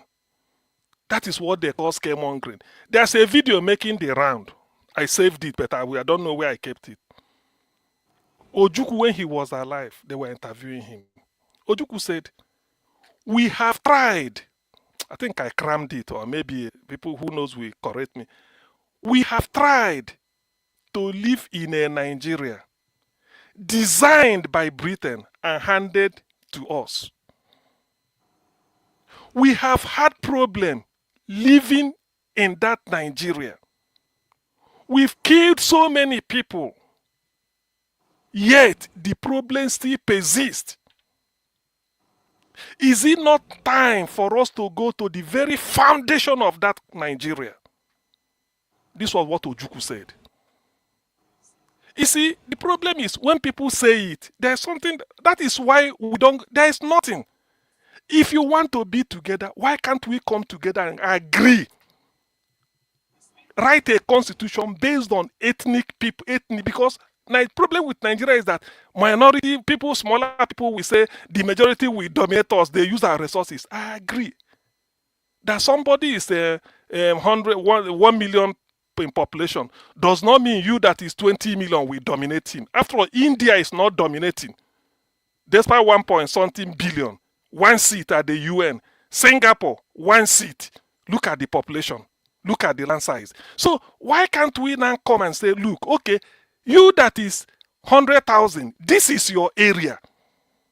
Let that be your area, be there. You that is 20 million, this is your area. Why can't we do it? Then people will on the sideline and be telling you, how many people do you want to divide Nigeria into? So which one do you want now? I want to go out. You say no. You force me back. Now let us come together and then say you because that is the way it is, and you are afraid again. So what do you want? What actually do you want? Because the more you read histories about what happened in the past, you find that Nigeria is running a relay race in which you run, you give batting. The same thing will be repeating itself again. Why? I believe in everybody cannot be 20 million, every ethnic group, or 30 or 40 or 50. Even if you are 500,000, yes, God created you that way. But I cannot, because I'm 30 million, and dominate you. And if you feel I'm dominating you, let us sit down and then delineate our boundary. And then this is your own. It's not a question of, okay, can you believe, you know the greatest insult people always get? The Nigerians don't remember it. As at 1979, there's a place called Obibo under the authority of Sam Mbakwe as governor of Imo State. By 1980, Obibo was under the authority of Sam Mbakwe. By 1982, the same. Towards 1983, they brought a Fulani, Justice Mama Nasri, to come and be doing boundary adjustment. Look at where he came from. How can you send me CM from Anambra State to go and be doing boundary adjustment between Yobe and Damaturu? I mean, Yobe and Borno State. Why should I go to that committee? If you want to bring peace, you just call people from Yobe, say, I know where this thing dey. They agree this is where the thing dey. In the villages, we all have land. We all have land. You call your neighbor, say, let us put our boundary. Not when you have, like, you go and bring the man. They now carve Obibo into River State. But it was under Sam Mbakwe as governor of Imo State. You carve it into you. Ask people of Obibo. They will tell you 1978, 79. They were under Sam Mbakwe. 80, they were this thing. They were part of Imo State. Suddenly they wake up to say they want to do boundary adjustment. Is that the way to do it? These are some of the things that Nigerians should be able to confront. How can you tell me to go and carve a local government between Oyo State and Osun State? What my business? Am I Yoruba? I'm not. I won't be that committee. If you tell me, I say, no, I don't want to. Organize the people. They should know their place. You can't come and tell me to come and delineate between Urobo and the Isoko. I won't do that. Thank you so much, Sam. So let's welcome Mr. Consign. Mr. Consign, you were not able to be here earlier on. Yeah. Okay, you're welcome, sir. I'm sure you're full. Yes, sir. Let's hear you. Mr. CM, Happy New Year. Mr. Humble, Mr. Humble, the same thing. How are you guys doing? You have we're a little on point, you know. Both CM and stay humble. I like the first time Humble analyzed, you know. It was very, very on point. I've not seen him spoke like that in a while, you know. Really. The way he spoke about the man who came to talk nonsense today. No matter, I don't normally listen to those people that used to come. Because when they come, they start talking, sometimes it's all human being like me. So sometimes whatever they know, they want to say. I already so I know some of them because I listen to news every day. I read papers, I read all those things. So whatever they was, I will know. Even in interviewing some other tribes here, I used to interview some other. When I meet some other tribes here, I used to discuss with them. And whenever I discuss, I know what is coming out from their mind. When you are talking with a Yoruba man now, you will know what is coming out from his. All of them is always go the same lane. All of them, almost all of them, because they discuss a bit, they discuss so much. So whenever you're talking with somebody from South, you will see that it's almost the same thing they were telling you. Either they tell you that the country have already destroyed before Tinubu, or they will tell you that even if another person comes, it's going to be the same. Or they will tell you that all of them are the same. So when you hear those kind of things, even those that come here every time to talk, all of those you start to the same thing they will tell you. So whenever those kind of people come in to talk here, I know. You see, for me, talking about Nigeria is like sometimes it's like giving yourself more headache. Because if you really like in abroad now, or you have been to other countries, you will know that Nigeria can never work in life. It's not a cause, but Nigeria already caused itself. It's a cause they have caused themselves. If somebody asks you now if this terrorism will stop, how will that terrorism stop? It can never stop. Since that evil, anytime evil started, where the people are not united, the evil will continue to grow. Is it not last week or last 2 weeks? I was watching news. I saw, is it in Katsina or Sokoto State, that Alero or what, having a discussion with even one in Nigeria, in discussion with the police and the police and the military. They are making peace meeting. Up to now, they're still making peace meeting in that place. A whole country making peace meeting with terrorists, and the man is telling them, Alero is even warning Nigeria, the police and the military. And the military are the one guiding him. The military are with him there. So when you see such a thing, it's not abomination.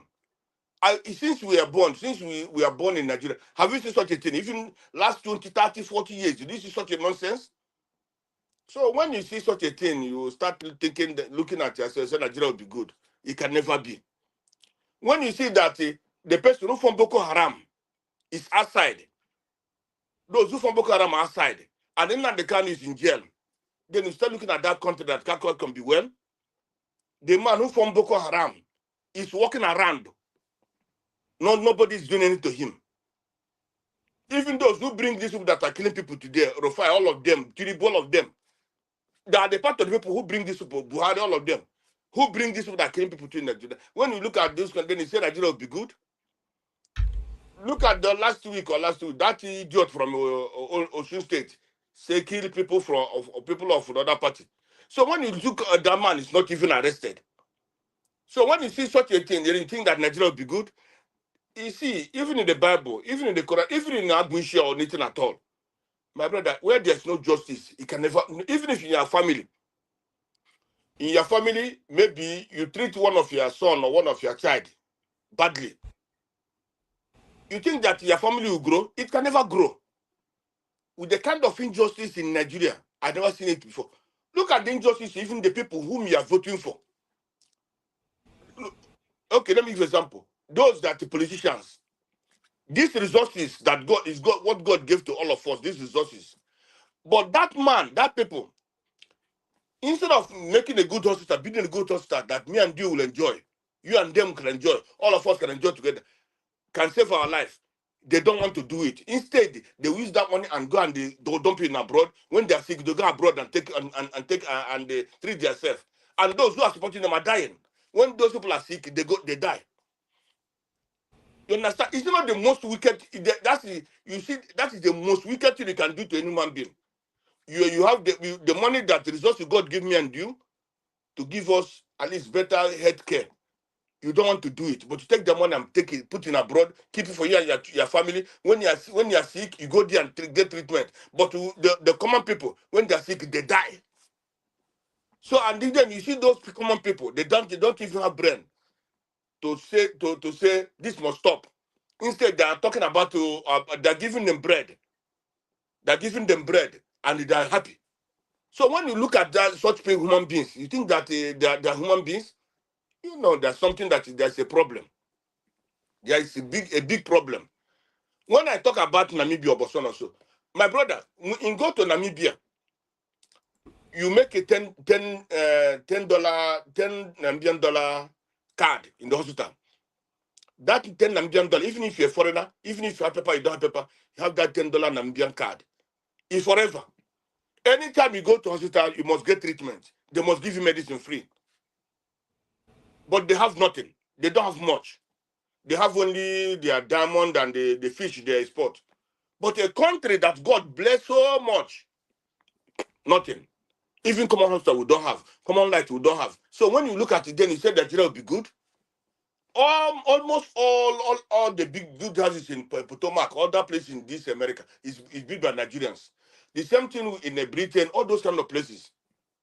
And the people who are supporting them see that, look at even weaker, all these ministers, all these people, they're putting their children in better schools, giving them whatever they, even making them to be politicians now. And you, that is nothing, you're supporting those people. When they give you gun, you can't kill people because of them. At the end of the day, you are nothing.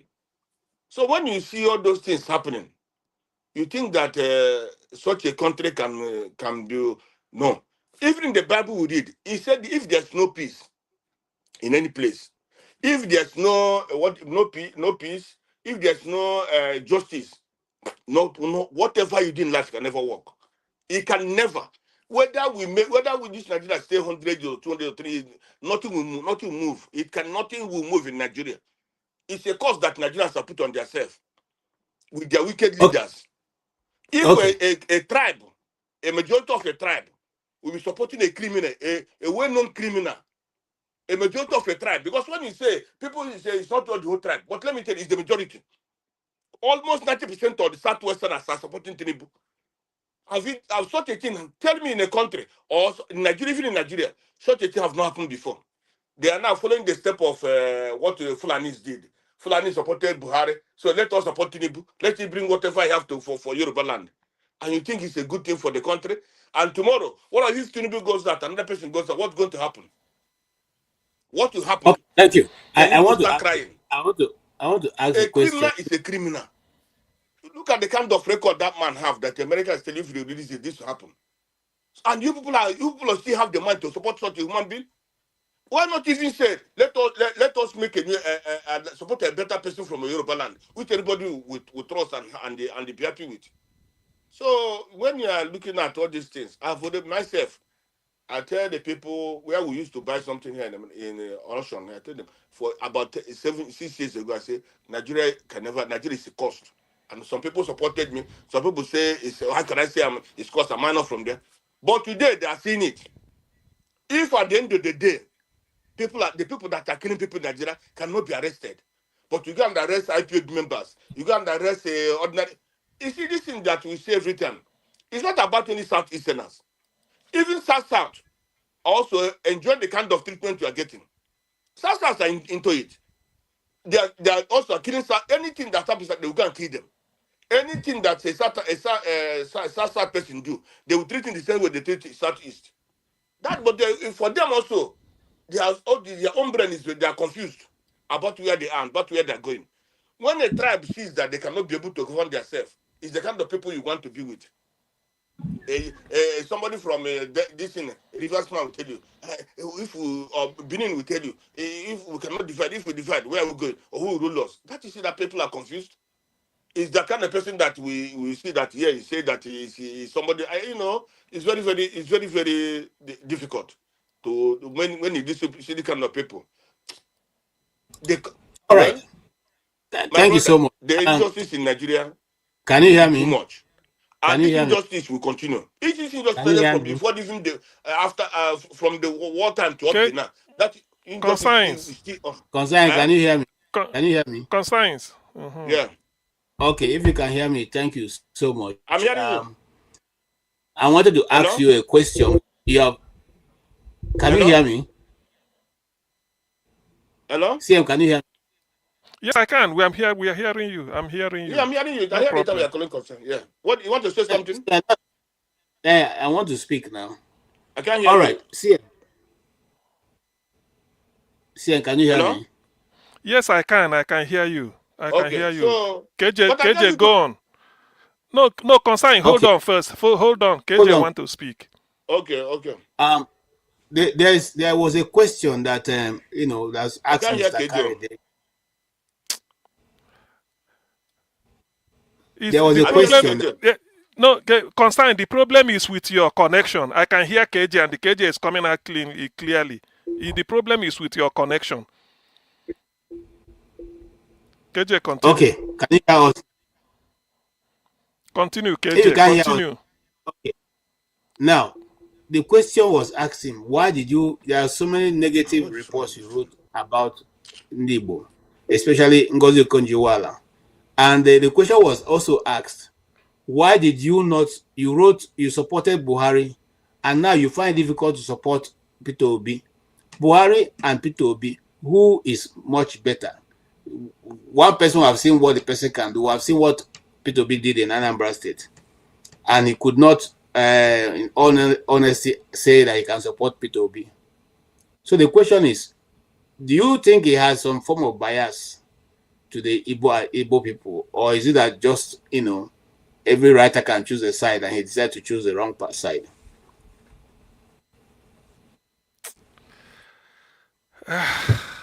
Well, the thing is,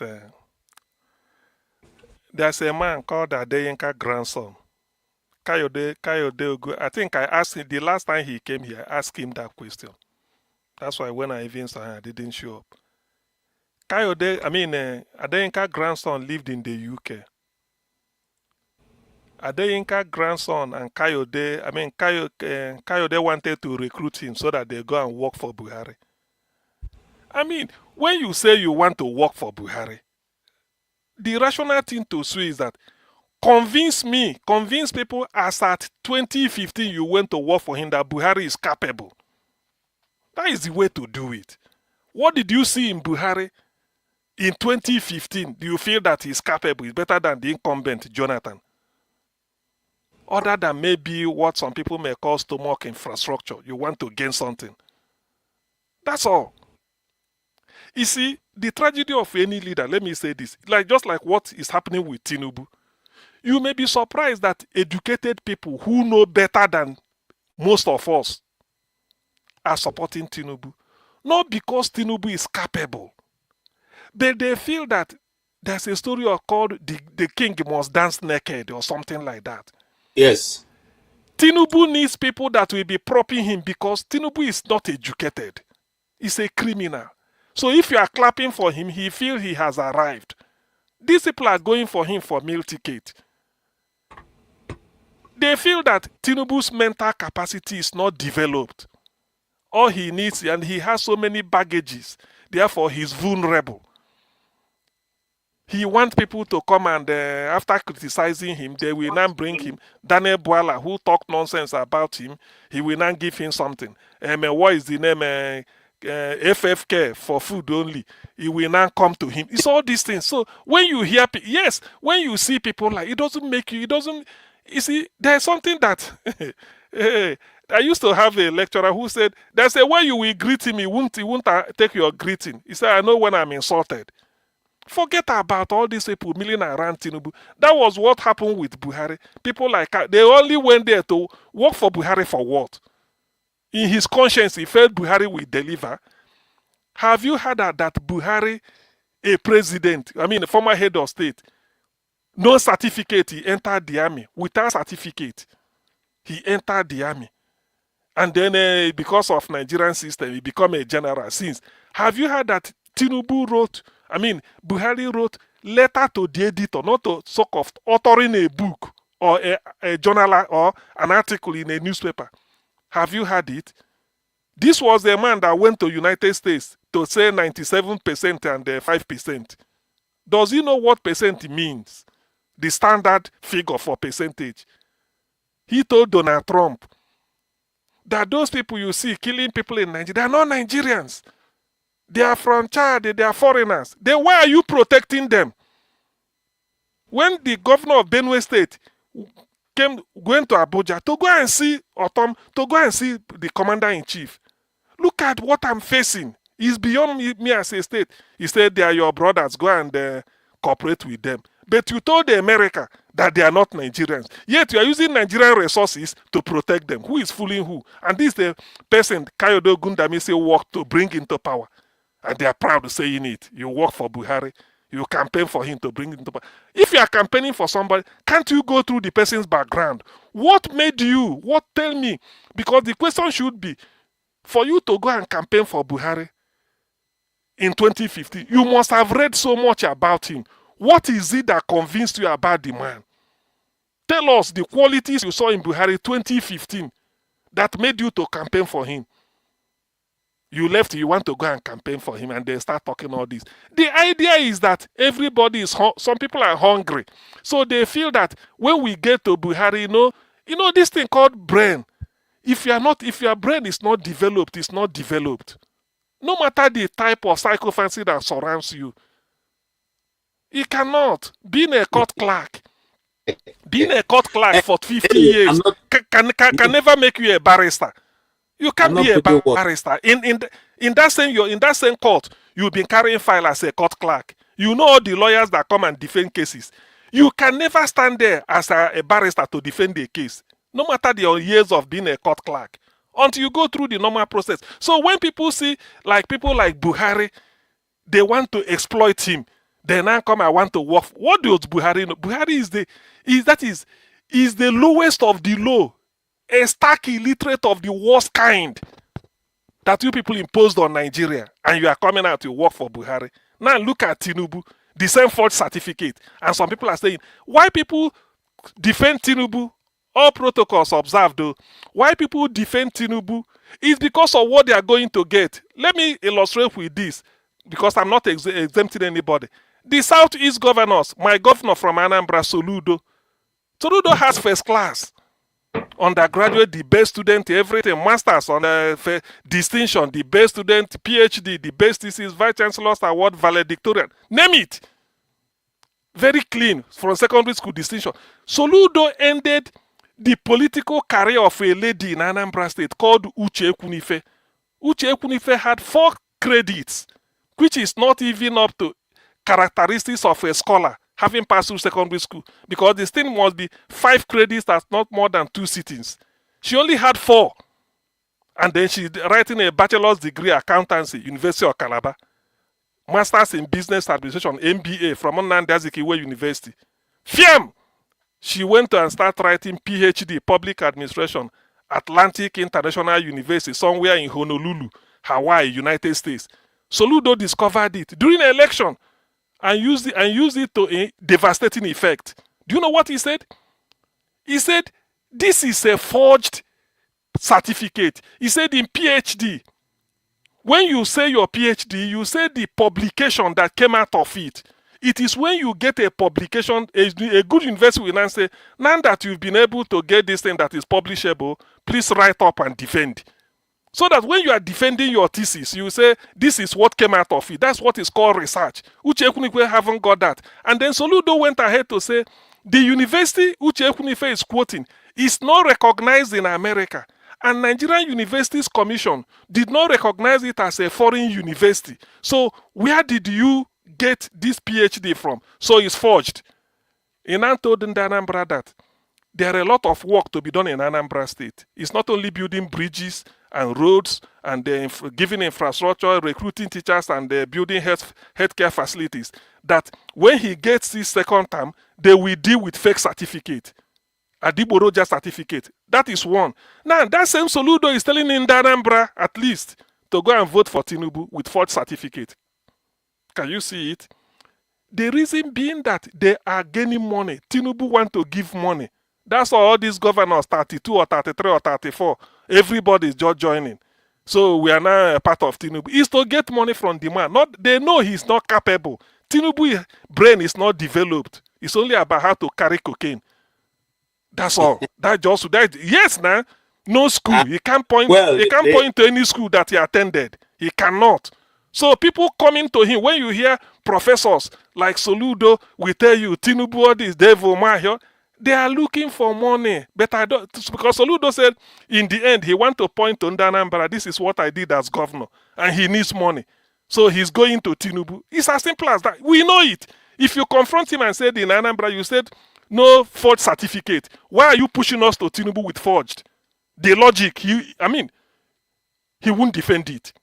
So that is the thing with Buhari and somebody. In fact, if you tell me that you work for Buhari, I look at you as a vermin, that you are even below the carpet intelligence. That is just what I will. You go and work for Buhari. For what? As how? What can Buhari do? What does Buhari know? Buhari is not, the brain is not developed. He can't be a leader. The same thing with this Tinubu that is messing up. Give him 500 years, he doesn't know what to do. Just to borrow money. Every two months, you go and borrow money. Every two months, you go and borrow money. That is the next discussion. And I'm coming to Mr. Benson Emmanuel, aka Consign. Now, what CM said last is very concerning. We all know that Mr. Tinubu does not have the capability to deliver Nigeria. Yet, people are clamoring to support and to make sure that he comes back to power. Mr. Wike, or as they say, wicked Wike, said that it's because Tinubu don't want to win Osun. That is why he didn't send him there. I want to ask you, Mr. Consign, is it that Wike is a one-man jungle, that when he goes there, he will become millions of people and vote for APC? Or is it that he has the ability to make sure that all ballot boxes all ballot papers are cast for APC? What does it mean? And then, if that is the case, that we know that Tinubu is not capable of handling Nigerian as a nation, why do our people keep trying to bring him back, or people even trying to campaign for him? What's the lesson to be learned from Osun State, as the people did? Do you have any lesson, any takeaway from there? Okay. That's to show you where Nigeria is going. That's to show you when I say Nigeria is a cost place, or they cost themselves. That is the thing. When brilliant people, educated people, professors will be supporting such a human being. You see, you know that when we grow up, even up till now, even in Igbo land, if you see somebody who the money is not good or pure or nice, you can't support him. Whatever happens, you cannot support him. You even look at him, he's spreading his money and so, but at the end of the day, you know that such a person is not worthy of anything in your community. So that's what makes a community, what makes a people. But this time now, because of, and again, this thing that man said, wicked, that really exposed what the APC is doing, what they are known for. It's a party that they are not winning any election, they're only rigging every election. They tried to rig this one, it didn't work out. That's why he's talking those nonsense. Because if you look at what Rufai is saying, Rufai is saying that when people, he said there's stages of when people face something, there are many stages. They will be telling you this, that, you know. So that's the kind of stage they're going now.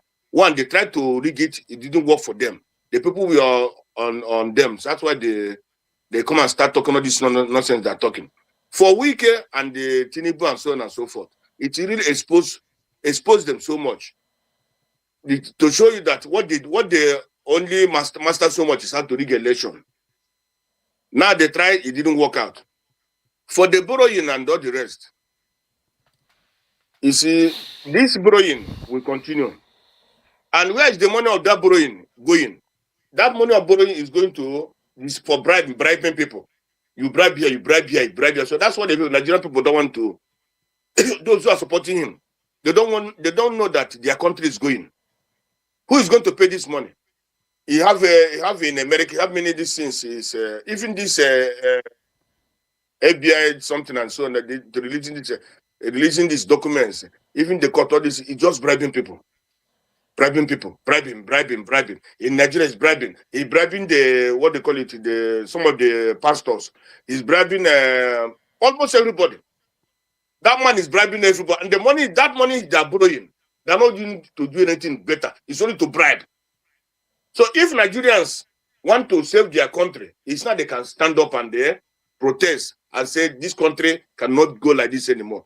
But everybody is keeping quiet. Mostly those that are hungry. Mostly those that are the sycophants. They are only going onto this man. Continue asking to continue to borrow so that they continue to keep in their pocket. Because this borrowing, we don't see anything that even the money of even without borrowing, even the money of the money they win from the subsidy and all the rest. Where is their money? The man is making those that he's going to make billionaire and using other money to make bribery so that he can continue to be there. But at the end of the day, at the long run, what happens?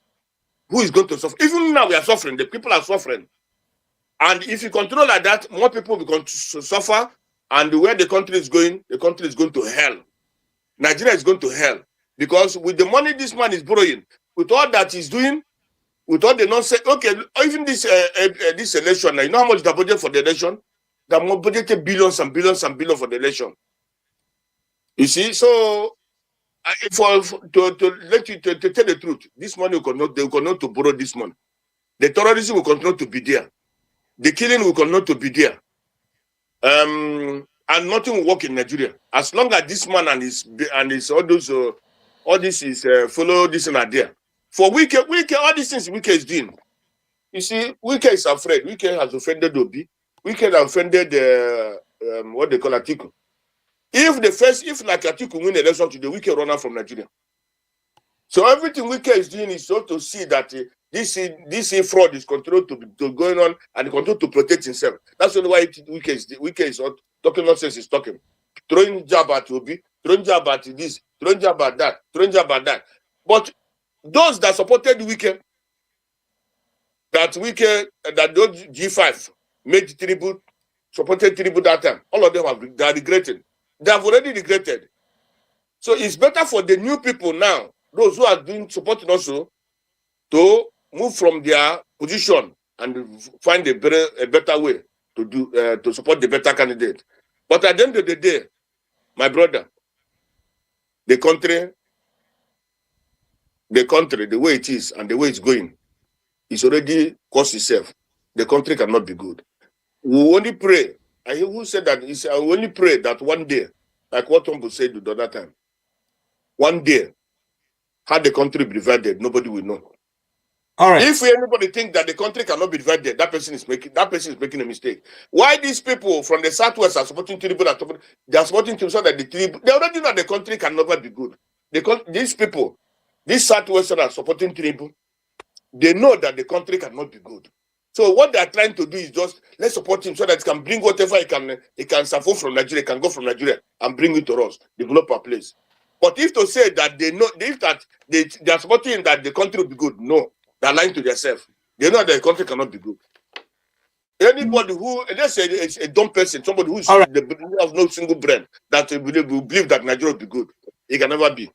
Up to now, where terrorists are still in the country, where the injustices are perpetrating, where even in Ojo, Benue, everywhere they are killing, a country that has a president. If I borrow your word, KJ, you said the people know what to do, but they don't want to do it. The government know what to do, but they don't want to do it. Thank you. All right. But they don't want to do.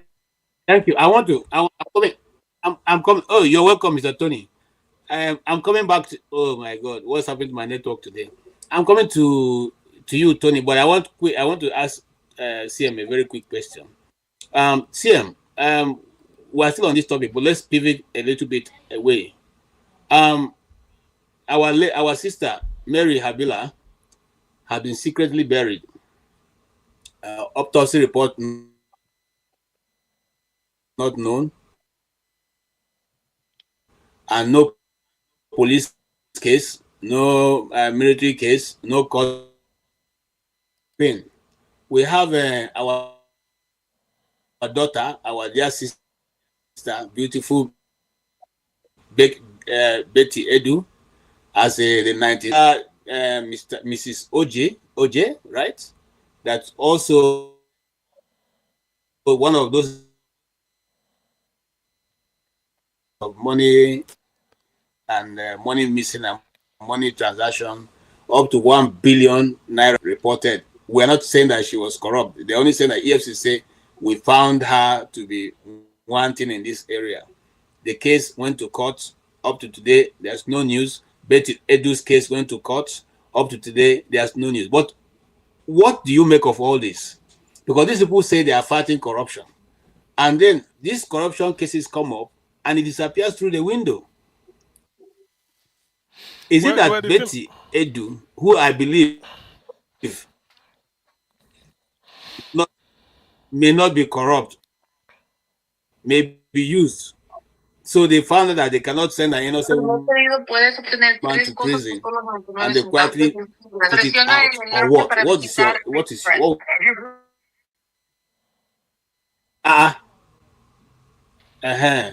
Go ahead, Sam. Well, the thing on Betty Edu, it hasn't changed now. Betty is just like it's like a front for those that are higher up in government. If they prosecute Betty and then do all this, she will expose a lot of things. So the best thing is to give her safe landing and ease her away. It's as simple as that. Betty on her own cannot initiate $1 billion corruption. $1 billion naira. No. Who is she? It's just that she was used as a conduit to do some job, maybe for some commission, and then the thing went. The thing can't get leg. So in order not to get to the real masquerade, the people inside the masquerade, so to speak, they have to find a way to ease her out. That is just the case of Betty. We know it's not Betty per se. If it's Betty doing that thing on her own, it will be exposed. So that is as simple. Also, CM. Yeah. CM. The fake agencies have increased to 3 now. So now you are talking. Now you are talking. You see? Yeah. So you see this other man is going to be hard not to chew because the guy is fighting back. He has said he literally gave him no forge. So what do you make of it? Because we said on this platform that there's more. We complain more, and there may be even more than 3. Because these are places where they used to. Go ahead, sir. You see, the thing is, I don't know, but I should have used one principle in chemistry to explain this, but I will still say it. Maybe for those that's what they call Le Chatelier's principle. Le Chatelier's principle is in chemistry. He's saying that when a system is in equilibrium, that is everything settled, and there are so many factors that are responsible for maintaining that equilibrium. That's why the system is in equilibrium. There are factors that help to maintain it. Now he's saying if one of the factors or any of the factors happen to change in order to distort the equilibrium, the entire system will adjust itself to nullify the effect of that factor. So that is let me just explain it this way. So what is happening in Tinubu's government? I said this somewhere, I think whether here or somewhere else. Since the founding of Nigeria, this is the first time ever that thieves are effectively in charge at all levels. That is pure thieves. That is, these are certified thieves, certified criminals are in charge from beginning to the end. If you remember when they were looking for Senate President, Ojo Okalo cried. For the first time I saw him cry. He said, because he knows that these are his colleagues that are thieves, that are forming the government, therefore he should be there. And without him being somewhere, it will be difficult for him in future to get into government the way he wanted it. Fake agency or this thing, Tinubu is fake. Tinubu, the man who created bishops from Agberu just to satisfy. Yeah, these are facts now. I mean, I don't pass to come they do conjecture. No, who created bishops from Agberu in Wuse Market, Abuja? Just tell them wear cassocks, sew cassocks, or cracker type. Wear them and say these are bishops. And say the bishops has even endorsed his ticket. Now, when he spoke to the original bishop, now 3 years later, he doesn't know what to do. When the real bishops came to him to confront him. So Tinubu's government is just a pack of cards. It's just thieves. He won't stop at number 3. The man has been a career criminal. That's what he did all his life. Let us examine it. Forget about the issue of 2 or 3 or 4 maybe fake ministries. Somebody who told you that he graduated from a college in 1970 when that college was established in 1974. What do you make out of that such a person? He could have gone Yes. there. He could have gone there. No. It's true. Yes. So this is what this I mean. So Tinubu is a classic case of this is a career criminal. He's a thief. There's no to do with this. He opened it up.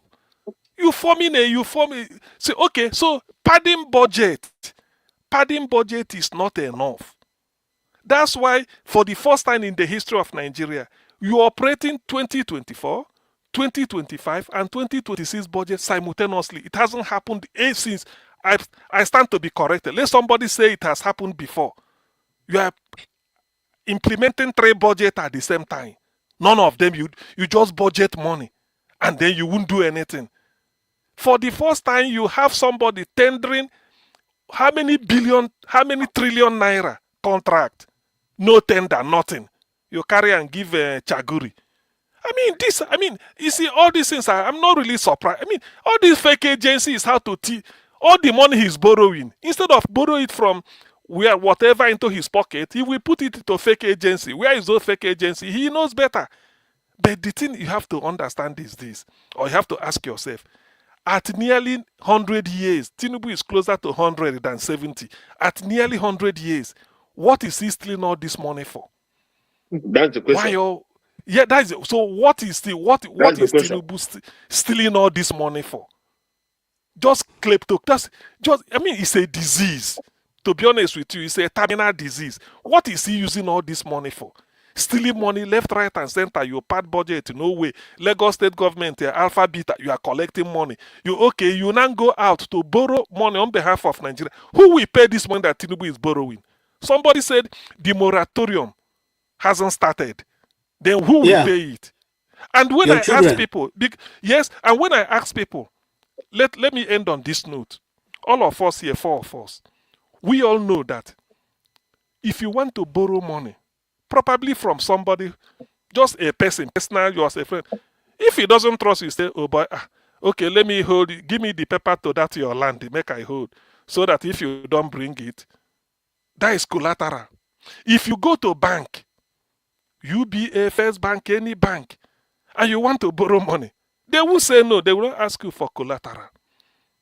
Maybe you are giving them a land that is worth 100 million, but you want to borrow 10 million. They will gladly take it from you, or 20, or 30 million, because they know if you default, that land will fetch them their money, including the lawyer, attorney, or auctioneer, or who sold it. And you, tendering a land of 100 million to borrow 50 million, you will work hard to pay that money back. Or at most, you sell that land by yourself and then pay the money back. In other words, the loan they are giving you, you are bringing something in return. Are you telling me that Tinubu will just enter plane and then land at maybe IMF or World Bank? He say, he just say, you don't come again. Yes, what do you want? I want 500, I want $2 billion. When do you want it? Now. They just sign and give you. It's a lie. For those that are claiming Niger Delta, because that is a misnomer. Niger Delta, their oil has been battered for at least 30 years. That is what Tinubu is tendering to borrow money. That is what Tinubu is tendering to borrow. You have to ask yourself, what collateral do you give so that they can give you money? Do you think Tinubu will just go and tell, I want to borrow money from World Bank or IMF or anywhere? They just say, okay, how much you need? They give you. You have to tender something. You have to. And what collateral can easily point to? Oil and gas. For those that are saying they have oil, we have our oil. Your oil has been, that is what Buhari was using to collect money to build rail to Niger Republic. Using Niger Delta oil, tender it, collect loan, build rail to Niger Republic. But Nembe, Port Harcourt, Warri, Forcados, Escravo, no rail. Sapeleden, that one, no rail. And this And is they're the where ones you are. supporting him. Oh. They're the ones supporting No, him. no, listen, because people, you see, I always tell people, you must tell, are you thinking that Tinubu will just show up and they give him loan, he will go home? Do you think the white people are stupid? Can you do that? No way. Ask yourself, what collateral is Tinubu tendering? It's crude oil. Come and mine it for the rest of your life. That's all. And then the oil is gone, and some people will be somewhere sitting and say, we oil. All those ones now, why you? So Tinubu is a criminal. He's a thief. All right. Southwest. All right. Let's welcome Tony. Tony, you are welcome. It's good to see you, Tony. I get beef with you, but now outside this place. Over a plate of pepper soup, I can tell you. You shouldn't have beef with your in-law, KJ. And that's why I say that pepper soup ain't go over. You're welcome. Thank you. Good morning. It's good to see you. Yes, what do you make of all what we have been talking about? I don't know if you follow them, Mr. Kayode, but you can intervene in any of the discussions I've raised so far. Okay. Good morning, KJ. Good morning, CM. Benson, greetings. And greetings are those on the comment section. I've been following on the background. I listened to a couple of things that the guest said, and then I left for a while. But I think I agree with the guy, Walenli, who said that the guest was intellectually dishonest. That's my view, because I listened a few things he said that I agree with, but generally, I think he wasn't really. He presented himself as someone who is an academician. Well, with due respect, I respect him because I checked him out. Has a master's degree in international relations.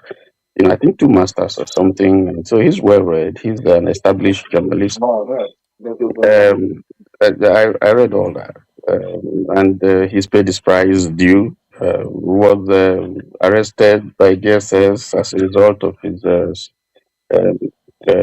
struggle. Was a member of Odua, People's Congress and so on. So to a certain degree, he has played his part and moved on. But generally speaking, looking at the things that he said, I don't think that. I think he was conservative with the truth. But let's leave that. That's just my summary. I'm sure that has been dealt with. Some people stay humble and some others, and then the discussion proper. But let me correct something that Stay Humble said, just for the purpose of this platform. Stay Humble, amongst other things, did say that Nigeria has not done a census or does not have a record of its solid mineral deposits. I don't think that is true. I think there's been a survey, but I think it's better to say that it's not been updated. But we do have a data.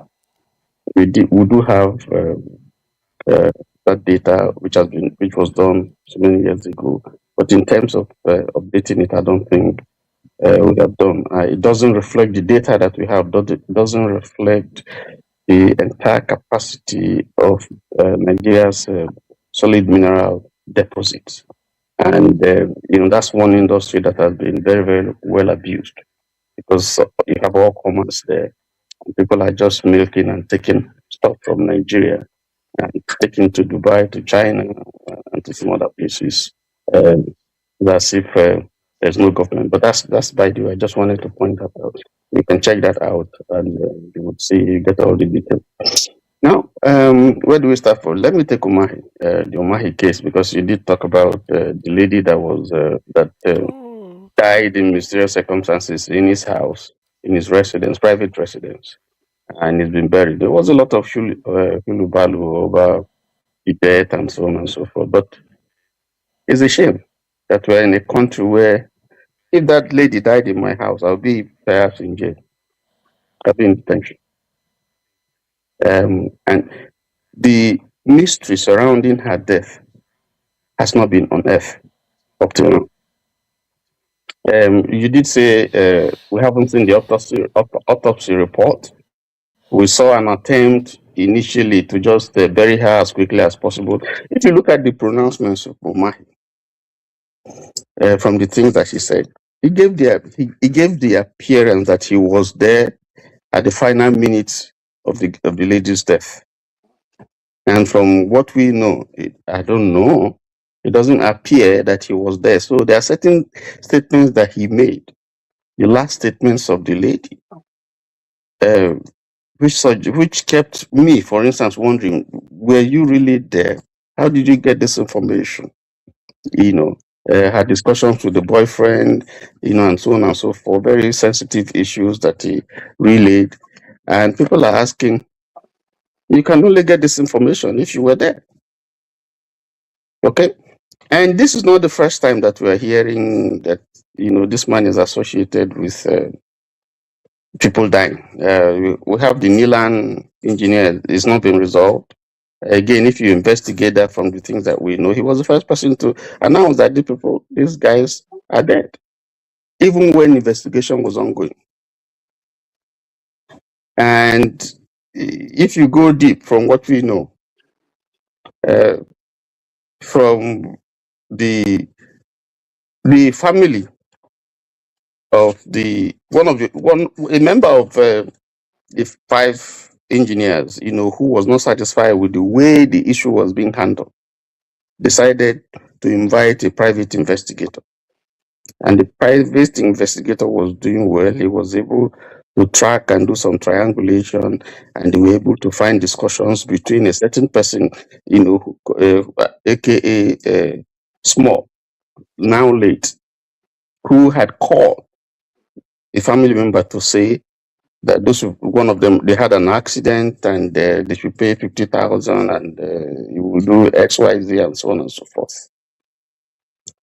And then that same person who made a call to a member of the family of one of the deceased, also the phone log showed that there was a discussion between him and an aide of Umahi, who is now in Aso Rock as a special advisor.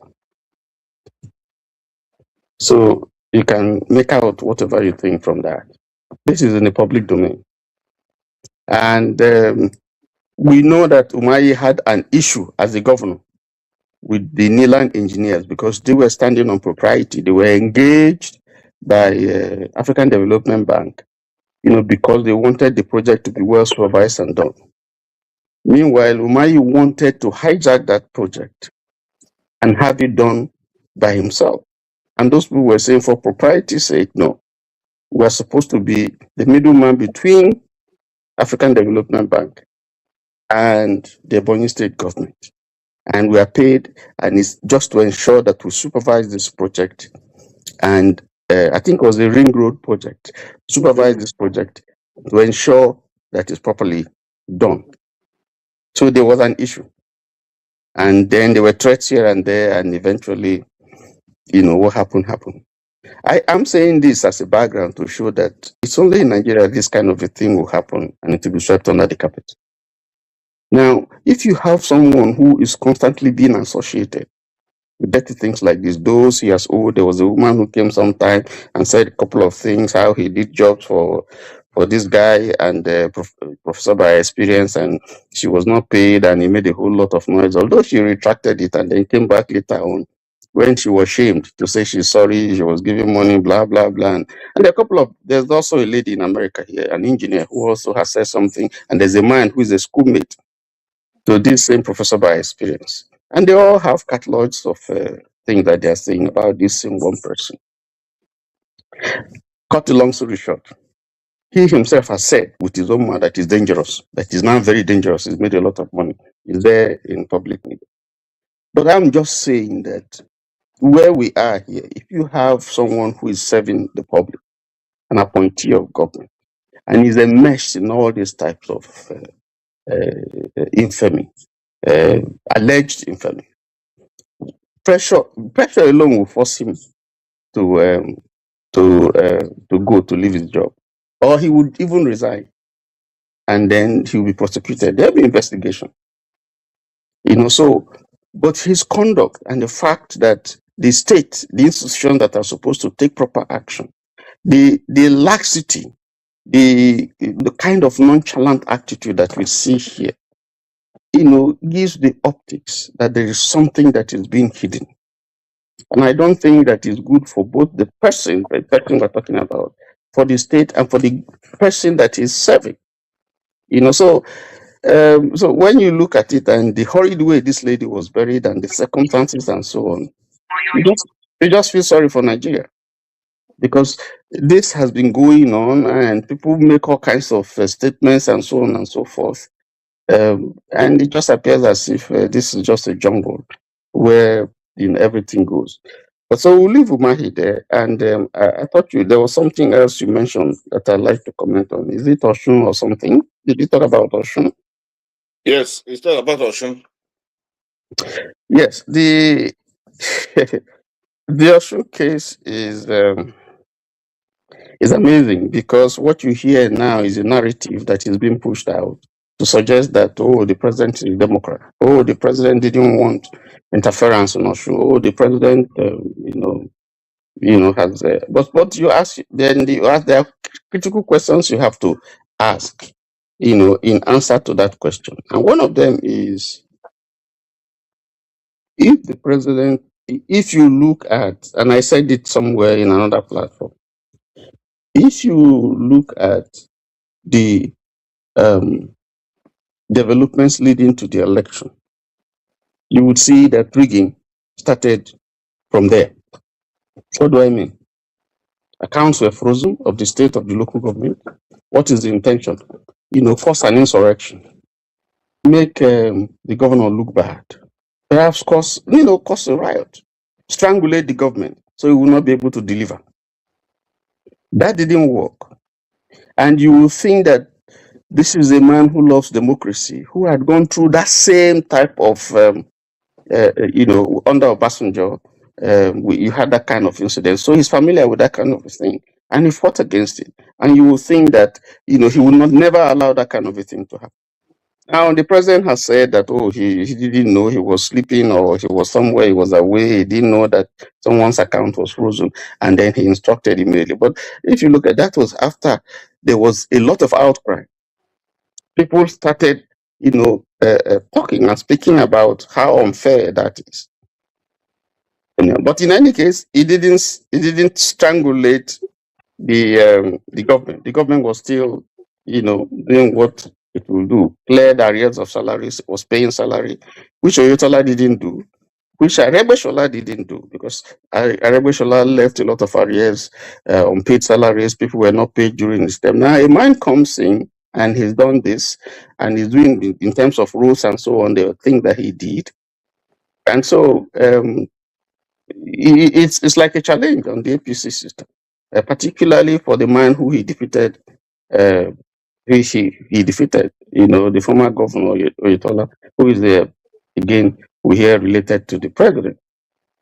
So there are issues here. You see that before the election, I'm just trying to build up something to say, before the election itself, there have been attempts to emasculate and to rig the election through the actions of the government. Over 30 people or 45 people died even before the election. And when you get to the election proper, a lot more people died, and there were things that happened.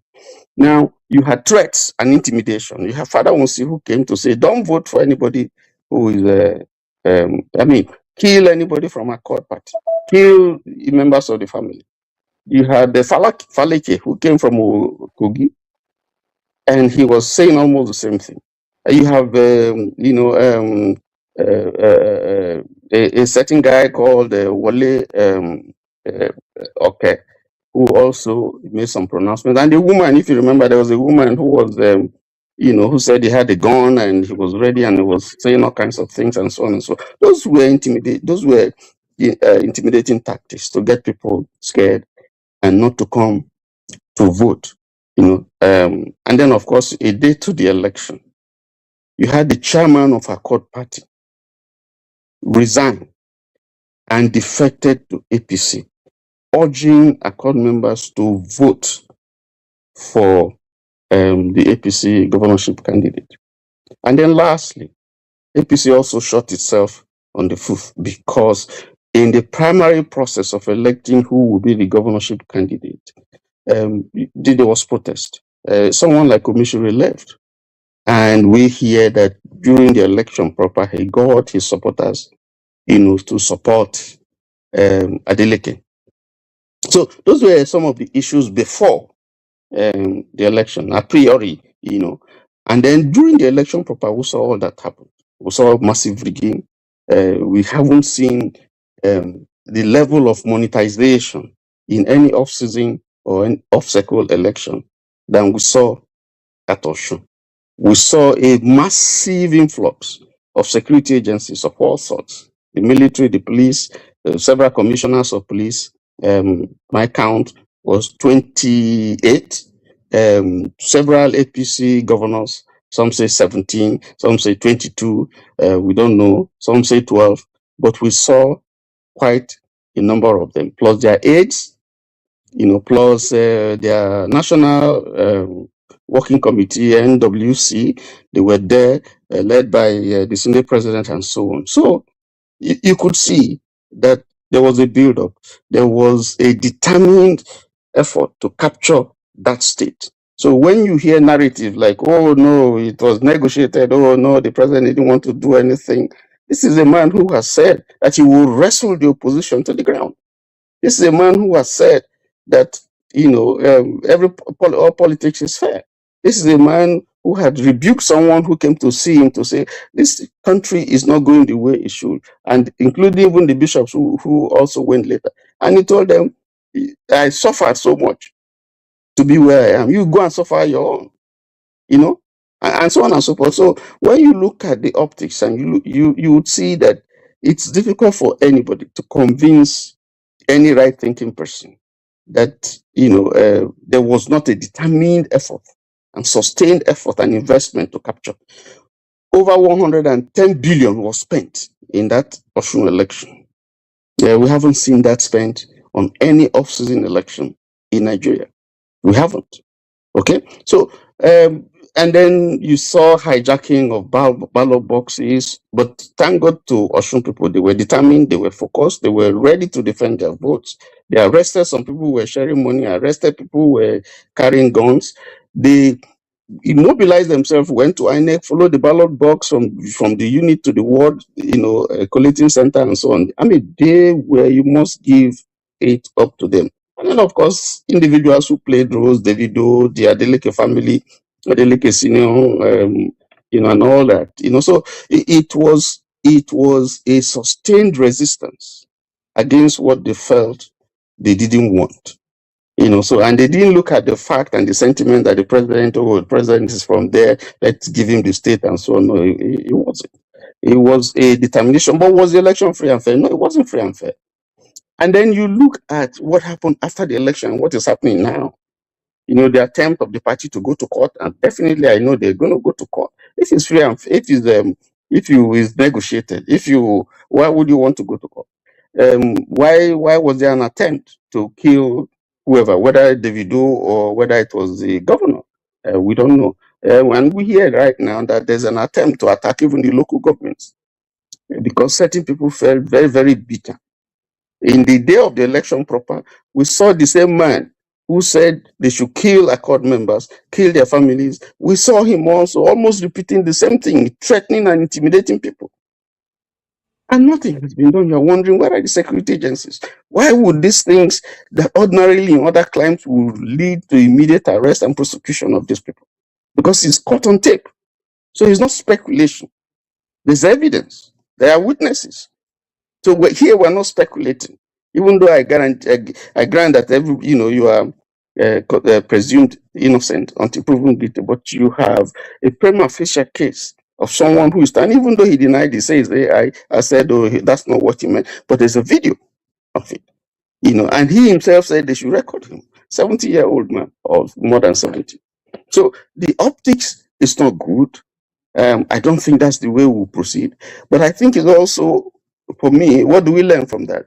It's the one thing that I can see clearly here, or two things. One, that if the people are determined and they're focused, they can resist whether you bring all the armored cars in this world and so on. Once the people are determined and focused, they can resist the onslaught of whoever comes with whatever ammunition and ammo to come and defeat them. That's a lesson for us in 2027. The other lesson that I see, from here, is all those ones that they say, oh, you have 32 governors, you can't be defeated, all the institutions have been muzzled and so on and so forth. So INEC couldn't do anything. There was a few hours delay, and nobody has been able to explain why that delay. Were they trying to see if they can tinker with something? Were they trying to? But of course, the technology, thank God for social media, the results were all already out everywhere. And, some foreign interests have also been activated. So people had eyes on Nigeria looking at Osun. Let's see what's going to happen. Whether that played a part, I don't know. But the point was that everybody knew what was happening and they're waiting for the game that they're going to play. So I think there's a lesson for us, and that anything can happen in 2027. And that people should not be intimidated. They should come out and vote, and that their vote will count. If they come out en masse, and vote and stay and follow their votes, I think that's one of the realities that we can see from the Osun election. And there are still many more things, but as we go on, we can talk on that. And thank you so much. In fact, I had a question for you, but I think I've forgotten now. All right. Yes. So it's a lot. KJ, please. KJ, please. Go ahead. When Tony was talking, something came to my mind. You see, Go ahead. because of what happened in Osun election, the figure he quoted. Do you know that by January next year, 2027 election, if the dollar is exchanging at $1 for about maybe 1,000 something, 1,350. by next year, dollar may be exchanging for $1 to nothing less than 3,000 naira. Do you know why? What happened in Osun? Because when they say they are giving money, it is not money earned, it's money printed. By next year, they will print money in trillions.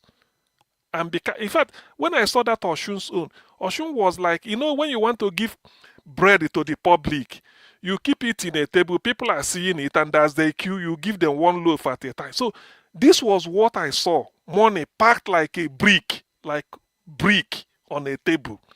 So next year's own will be worse. And all they need is ink and paper. They print money by that time because of this one they are calling inflation. You find out that everybody is having this naira. What do you do with it? If you now want to buy a loaf of bread, they say this one at 10,000, this one at 15,000. A loaf of bread, because everybody is having this money. Money not backed up by in terms of earning, no production. So this is what they rely on next year. That if we give them 5,000, it doesn't do anything, or 10,000 or 20. It will not be a question of queue up 100,000. And you know how many trillion it will be. So Nigerian naira will lose value. They may cover it up, say they devalue naira. It's a lie. It's just because they printed X money, because everybody will have it. They just give it to you. In the end, Nigerian money will be pure worthless than what it is now. So that is one thing to look out for. Because the money they are going to give is not earned money. It's just that they say print this money and then we ship it to the public. Everybody after election, people are now having excess naira. When you go to the market, a tuber of yam may be 550,000. Yes, you can afford it because you have the money. That is not how to run an economy. If you want to cripple any economy, print their note and put it and bring it in. That's all. Then you cripple that economy. You can't control such inflation because it's not really backed up by production. And there's no way you can scale up your production to match the quantity of money in circulation. Go and know this thing. Thank you, KJ. KJ, Thank you sorry. so much. KJ, if you allow me, there's something just what CM has said that I think is very, very relevant. You see, I said it also in some other platform. You see, there is something in that is called a gyrostat. It's a technology that has to do with shipping, with aircraft. It's a mechanical device that you have inbuilt in a ship, for instance, that helps it to navigate through turbulent waters to stay afloat. So it is it controls the orientation in the machine. So when you have it, it gives the ship the ability to be able to sail through. Okay. So in Nigeria, if you take that scenario and you apply it to the political situation in Nigeria, the Nigerian situation, the political situation in Nigeria is like a ship that has lost its gyrostat, so that it is now rudderless and it is now drifting aimlessly. And you know the consequence of that. That portends danger. Because if you look at the current government, you look at everything that they have done, you can only but conclude that this government has brought this country called Nigeria into political incumbents. It's a situation that if we don't take our destiny in our hands, come 2027, and speak with our voice, is unfortunate. And that's what CM is trying to tell us. That if we don't do something drastic, if we stay aloof and just listen to this their prognostication, this their cliche that he's controlling this number, all the states, all the institutions are captured, there's no need to vote. If you listen to that nonsense and just believe it and stay and don't exercise your franchise, you are automatically approving what we have now, the rots that you have now. But I say to you, if in your heart you were filling your tank with 5,000, and today with 100,000 your tank is not full, then you must stand and say, this has to stop. And you can do that with your vote. That's what I just wanted to ask. Okay, thank you so much. Somebody put on the comment section, at least Olosho business, we've been worked that weekend very well in Osun State. Anyway, yes, let's round it because now we have a policy that can't do beyond 3 hours. As we begin to round up, I want to ask all of us to take 2 minutes. Tell us, Mr. Benson Emmanuel, what do you think that people of Osun, serious Nigerians want to make a difference? What do you think that they can learn from what happened in Osun State? Did you hear me? I hear what you said. You see, my brother, well, people will try to see how they can change what they call it. But nobody, one thing that's happening in Nigeria today, people don't ask questions. Like this Umahia thing, everybody keep quiet. The IRF stop uploading results in Osun. Nobody's asking question. Everybody's keeping mute. But they don't know the after effect of that thing. In the long run, it will still affect us. I want to advise Nigerians so they should not be like Zimbabwe. Let them not pray to be like Zimbabwe. Today, many Zimbabweans are being killed in South Africa. But before, Zimbabwe was the food basket of the SADC region. Zimbabwe, the food basket. Because Mugabe was losing the support. That's why I decided to bring that nonsense he was doing that time to collect the farms from the white people. Today, the white people are still in those farms. Today, the people who say he's going to give the farm, nothing. But that thing destroyed the economy of Zimbabwe. And today, when it destroyed the economy of Zimbabwe went to start moving to South Africa. And where are they today? Where the Zimbabwe is, the economy has destroyed. And that is the same thing. We believe that we're educated. We feel that we're educated. We are this and that. That people that feel that they're educated are the one destroying their country. What we are doing to ourselves is self-destruction. And again, the worst people that I blame for Nigerian problem is mostly those in abroad. If you see some people in abroad, the way they support nonsense in Nigeria, it's good for them to put fire on them and burn them. Somebody can come and tell you the Catholic headquarters is in the East. The Catholic is Obi. The Catholic is a man who is in abroad. Somebody who is in abroad can open up his dating mat and start saying something like that. Some people will come and tell you all politicians are the same. You ask them whether they are the same with other people. So a criminal is also if all the people are the same, then if all politicians are the same, then a criminal is also the same with a criminal. So it's advice. I'm advising Nigerians. So let them not be because of tribe, because of the hatred of these people. And these people that you people hate, wherever they go, they progress. These people you people say you hate, they want to go, but you don't want them to go. Because they're important to you. That's why I don't want them to go. If they're not important, why not allow them to go? You don't allow them to go because you are lazy. Because you are nothing to yourself. Because you're a criminal. You are very lazy. That's why I don't want that people to go. If I have a wife, and I believe that my wife is a bad person, and I don't want my wife to go, because there's something that my wife gives to me, that's why I don't want her to go. There is something, it's very important in the family. That's why I don't want her to go. But you people come out, you talk nonsense, you criticize the same people.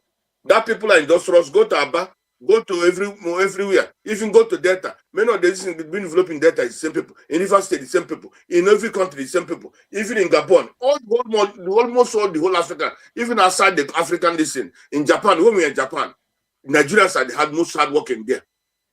In Malaysia, you see everywhere. You see, so the same people you are criticizing and organizing all those, the same people are better than you 100 times. A country, one, the police are criminals. What they call it? The military is terrorist military. And I pray every day, let that military, let Boko Haram control to deal with them.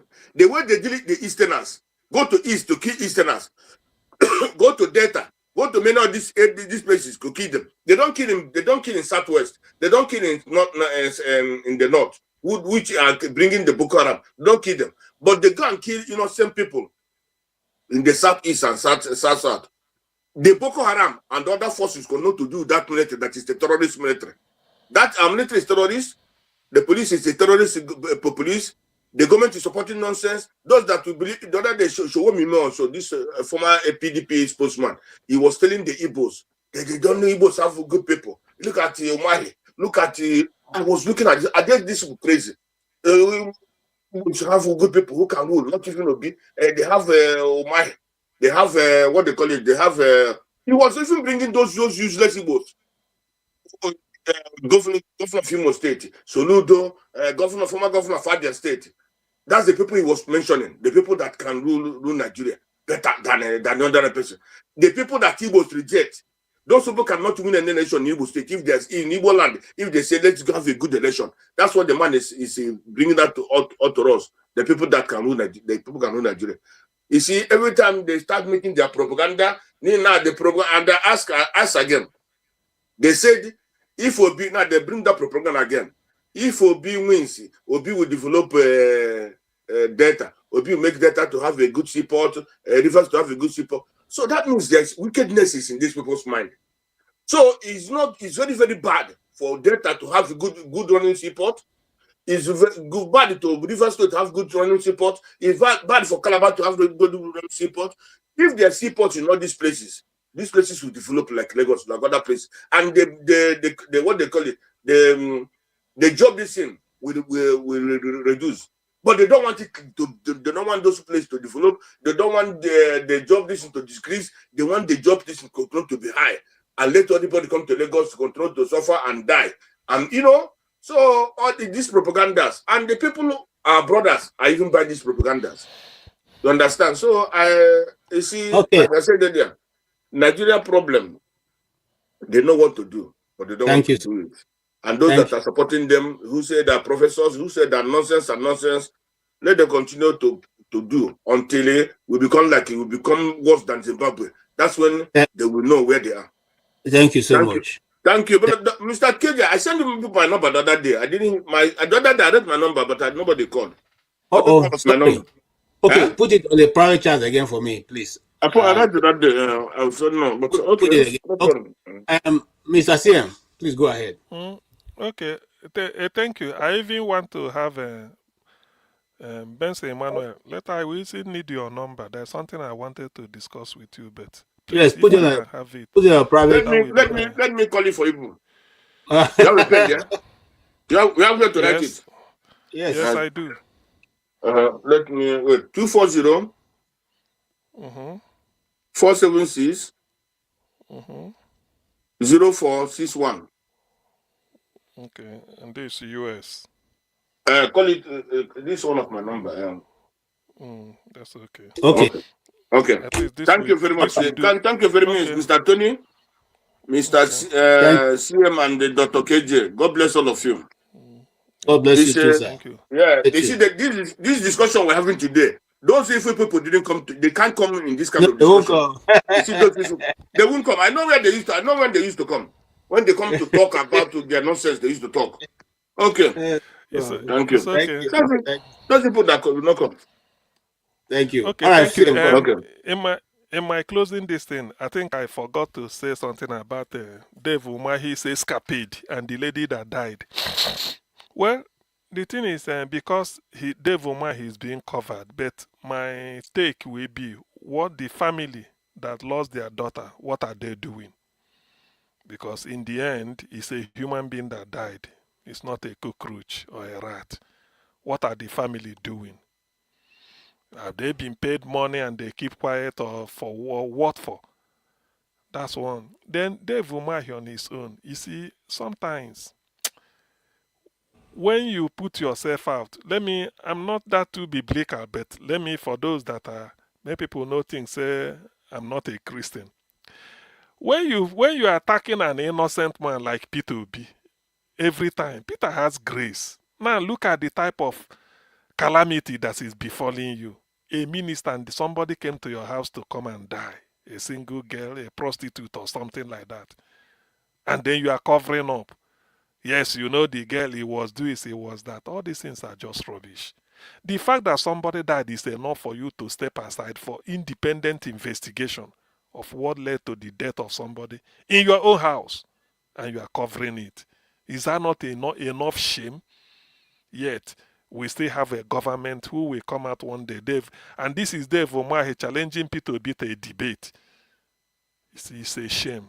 But oh yeah. At a time he said he's the lion of the. Instead of him to say he's the lizard of the southeast, he say he's a lion. Now Tony, why are you laughing? It's true now, because sometimes when you hear these people talk, when you hear these people talk, you just shake your head.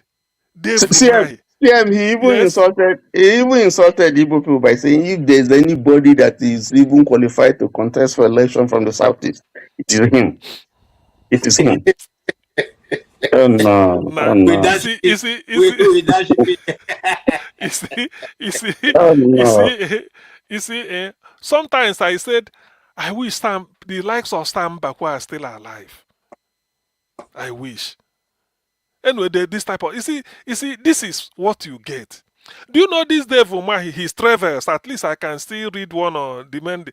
Dave Umahi was a staunch PDP member doing his thing, quietly doing his abracadabra, This, all of a sudden, when they want to dish Tinubu after when Buhari came to power, they say, hey, after all, El-Rufai came to Lagos to tell them that this is how to retire godfathers. El-Rufai came to Lagos, say how to retire godfathers. They've retired them up north. He was telling Ambode, all those people. So at a time, they now said, normally, the next president who will succeed Buhari should come from the southeast. Ngige say it, came to tell our people, hey, let's do fail and say when I was at St. John's College Yalo, because Ngige attended the secondary school, local school. He said, when we are in class 5, they say, pass and pass out, fail and fail out. Let us give Buhari 4 more years. Pass and pass out. Here we go. Then it's naturally come down to us. Ngige was a minister. Dave Umahi, governor. And Ngige is in APC. okay. The most vocal voice in APC. So Dave Umahi wanted a challenge. He crossed over anyway and started wearing danchiki and be going to Abuja, Please, I have only 9 minutes remaining, so you need to conclude. Okay. Let me say this that I give you. So it was started. That was how his travel. So this Dave Umahi we are talking now. He crossed over to APC, talk one thing. Hey, I don't like wicked. This. Before you know, every day he's at Abuja. Say Buhari. Later he came back. Say Buhari love me. He started wearing danchiki for no just cause, hoping that he said don't deal. These people, we follow them. No, it's true. Stop everything. But Fulani we just come to Abakaliki. You see them in their midst dancing and wearing. I say this man don't they miss like Maggie they miss for soup. No. Now look at where we are. Anyway, thank you, man. No chop your Tony. Continue. Thank you so much. He's a comedian. Yes. Tony, your 2 minutes for your final word. 2 minutes more. Well, I think the ball is in the court of Nigerians. We have not seen, and this is my honest opinion. We have not seen this kind of level of profligacy, of corruption, of cronyism, of suffering, insurgency, than in any government than in this particular one that we have. I'm not saying that they have not. There are not one or two good things that they have done. That's not what I'm saying. But I'm saying that if you look at all the indexes, for instance, we hear that inflation is going down in Nigeria, but we also hear that food prices are going up, and you're wondering what kind of economics is that? At least from my elementary economics, I know that this is incongruent. You can't understand that. How can inflation be going down and prices are going up?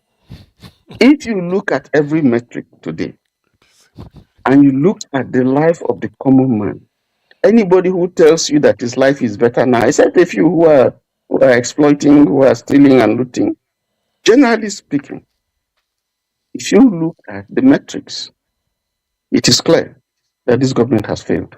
So opposition has very cheap armor. They have cheap weapon to use to campaign, which unfortunately they are not doing. So, but it's up to Nigerians.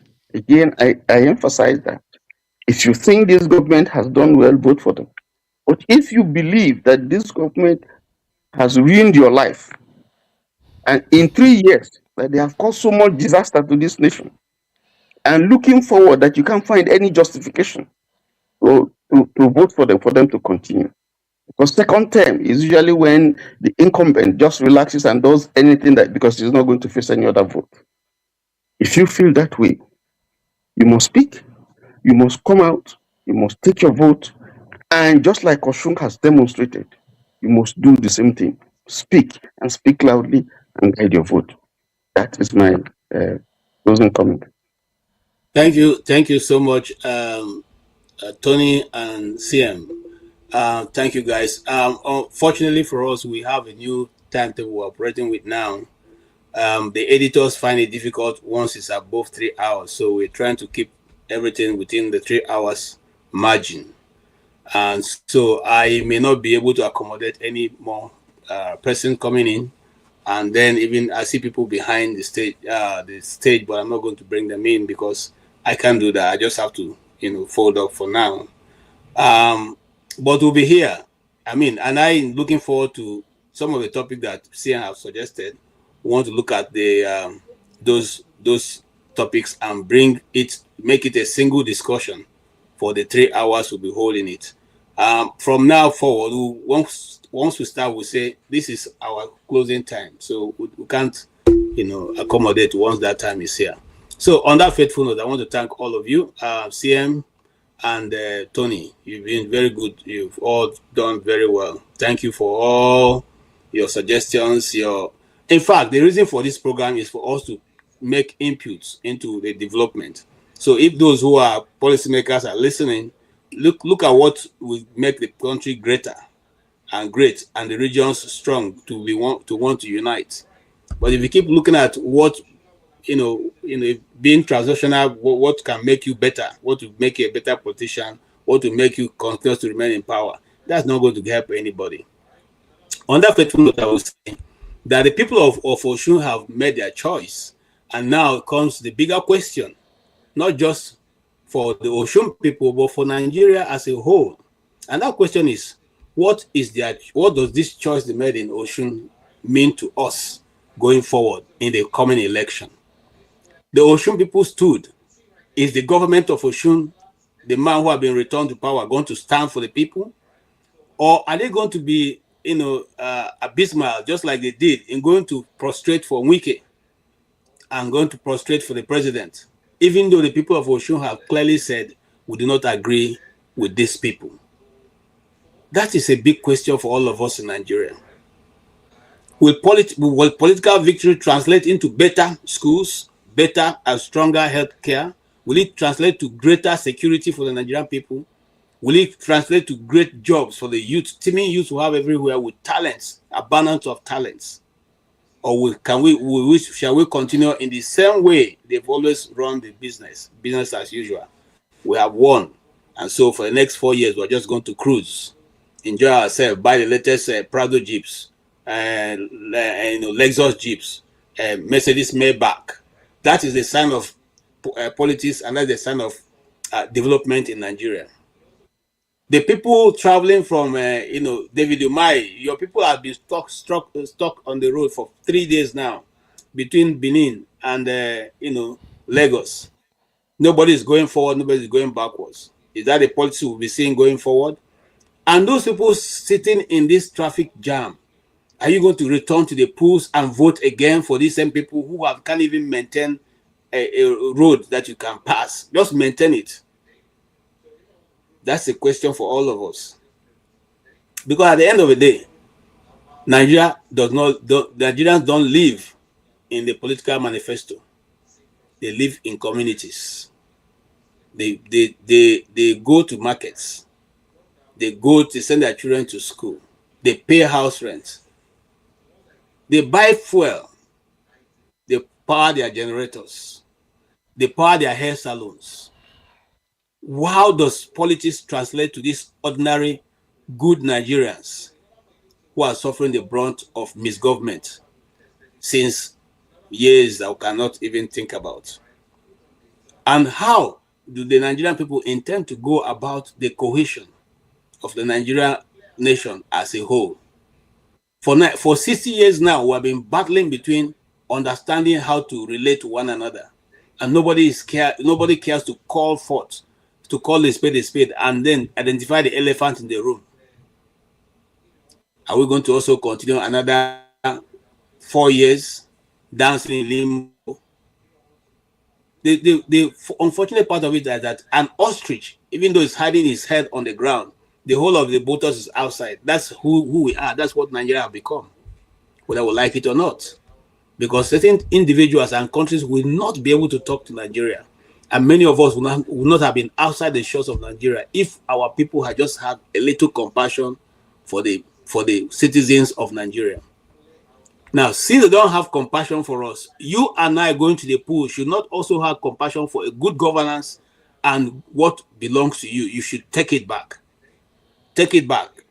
Do not shy to say we will take our country back because you are not doing what we have asked you to do. It does not matter which person you decide to vote. But if you decide to vote the same people who kept you where you are, I can assure you that they are not going to change. But if you decide to make a change that will bring you prosperity, if you decide to make a change that will bring you progress, that will deal with security, that is, life has become meaningless in Nigeria. And that's what we have discussed. A young girl promising, no matter what kind of profession she's in, her life deserves to be interrogated. What took her life? It doesn't matter whose house she died in. The government of Nigeria, for crying out loud, should have asked this question. And I'm amazed at the Nigerian Bar Association. Everything goes. Nobody cares. In other nations where people are nationals, the Bar Association stands against bad judgment. They take them to court and insist on good governance. But Nigeria is kesera. They just throw anything and they all keep quiet. In fact, the Nigerian Bar Association seem to be fighting on behalf of the government instead of the people of Nigeria. So sad.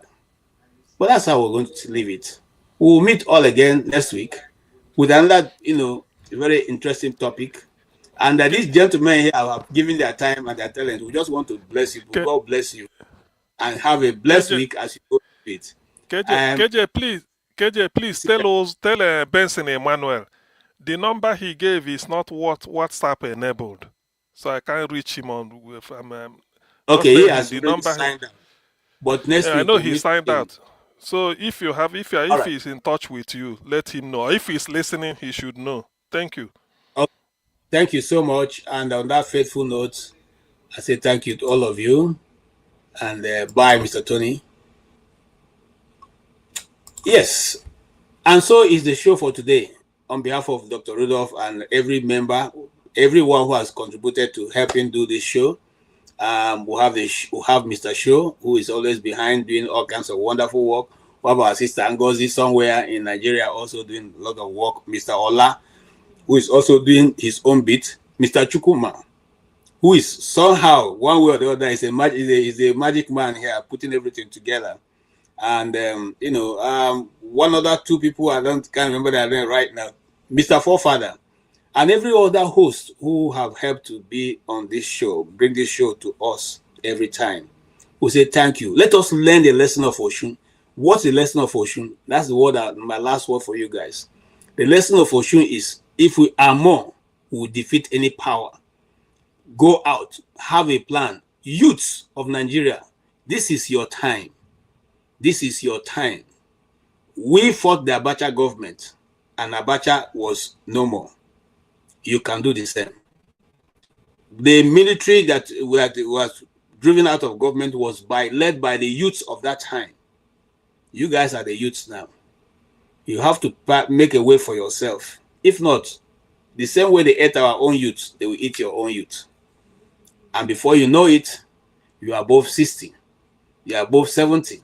I'll be asking yourself, what happened? Let's not ask that question. The money they are borrowing, if you like clap, if you like refuse, it is you that will pay for it.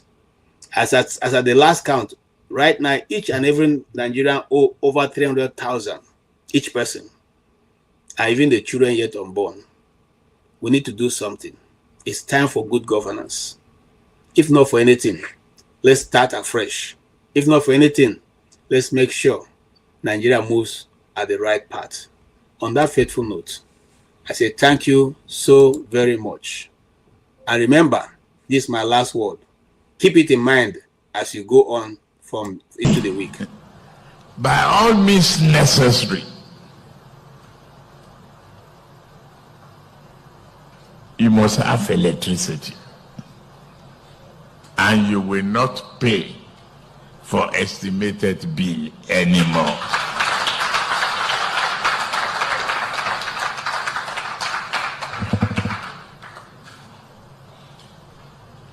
A promise made will be a promise kept. If I can't keep the promise and I come back for second term, don't vote for me.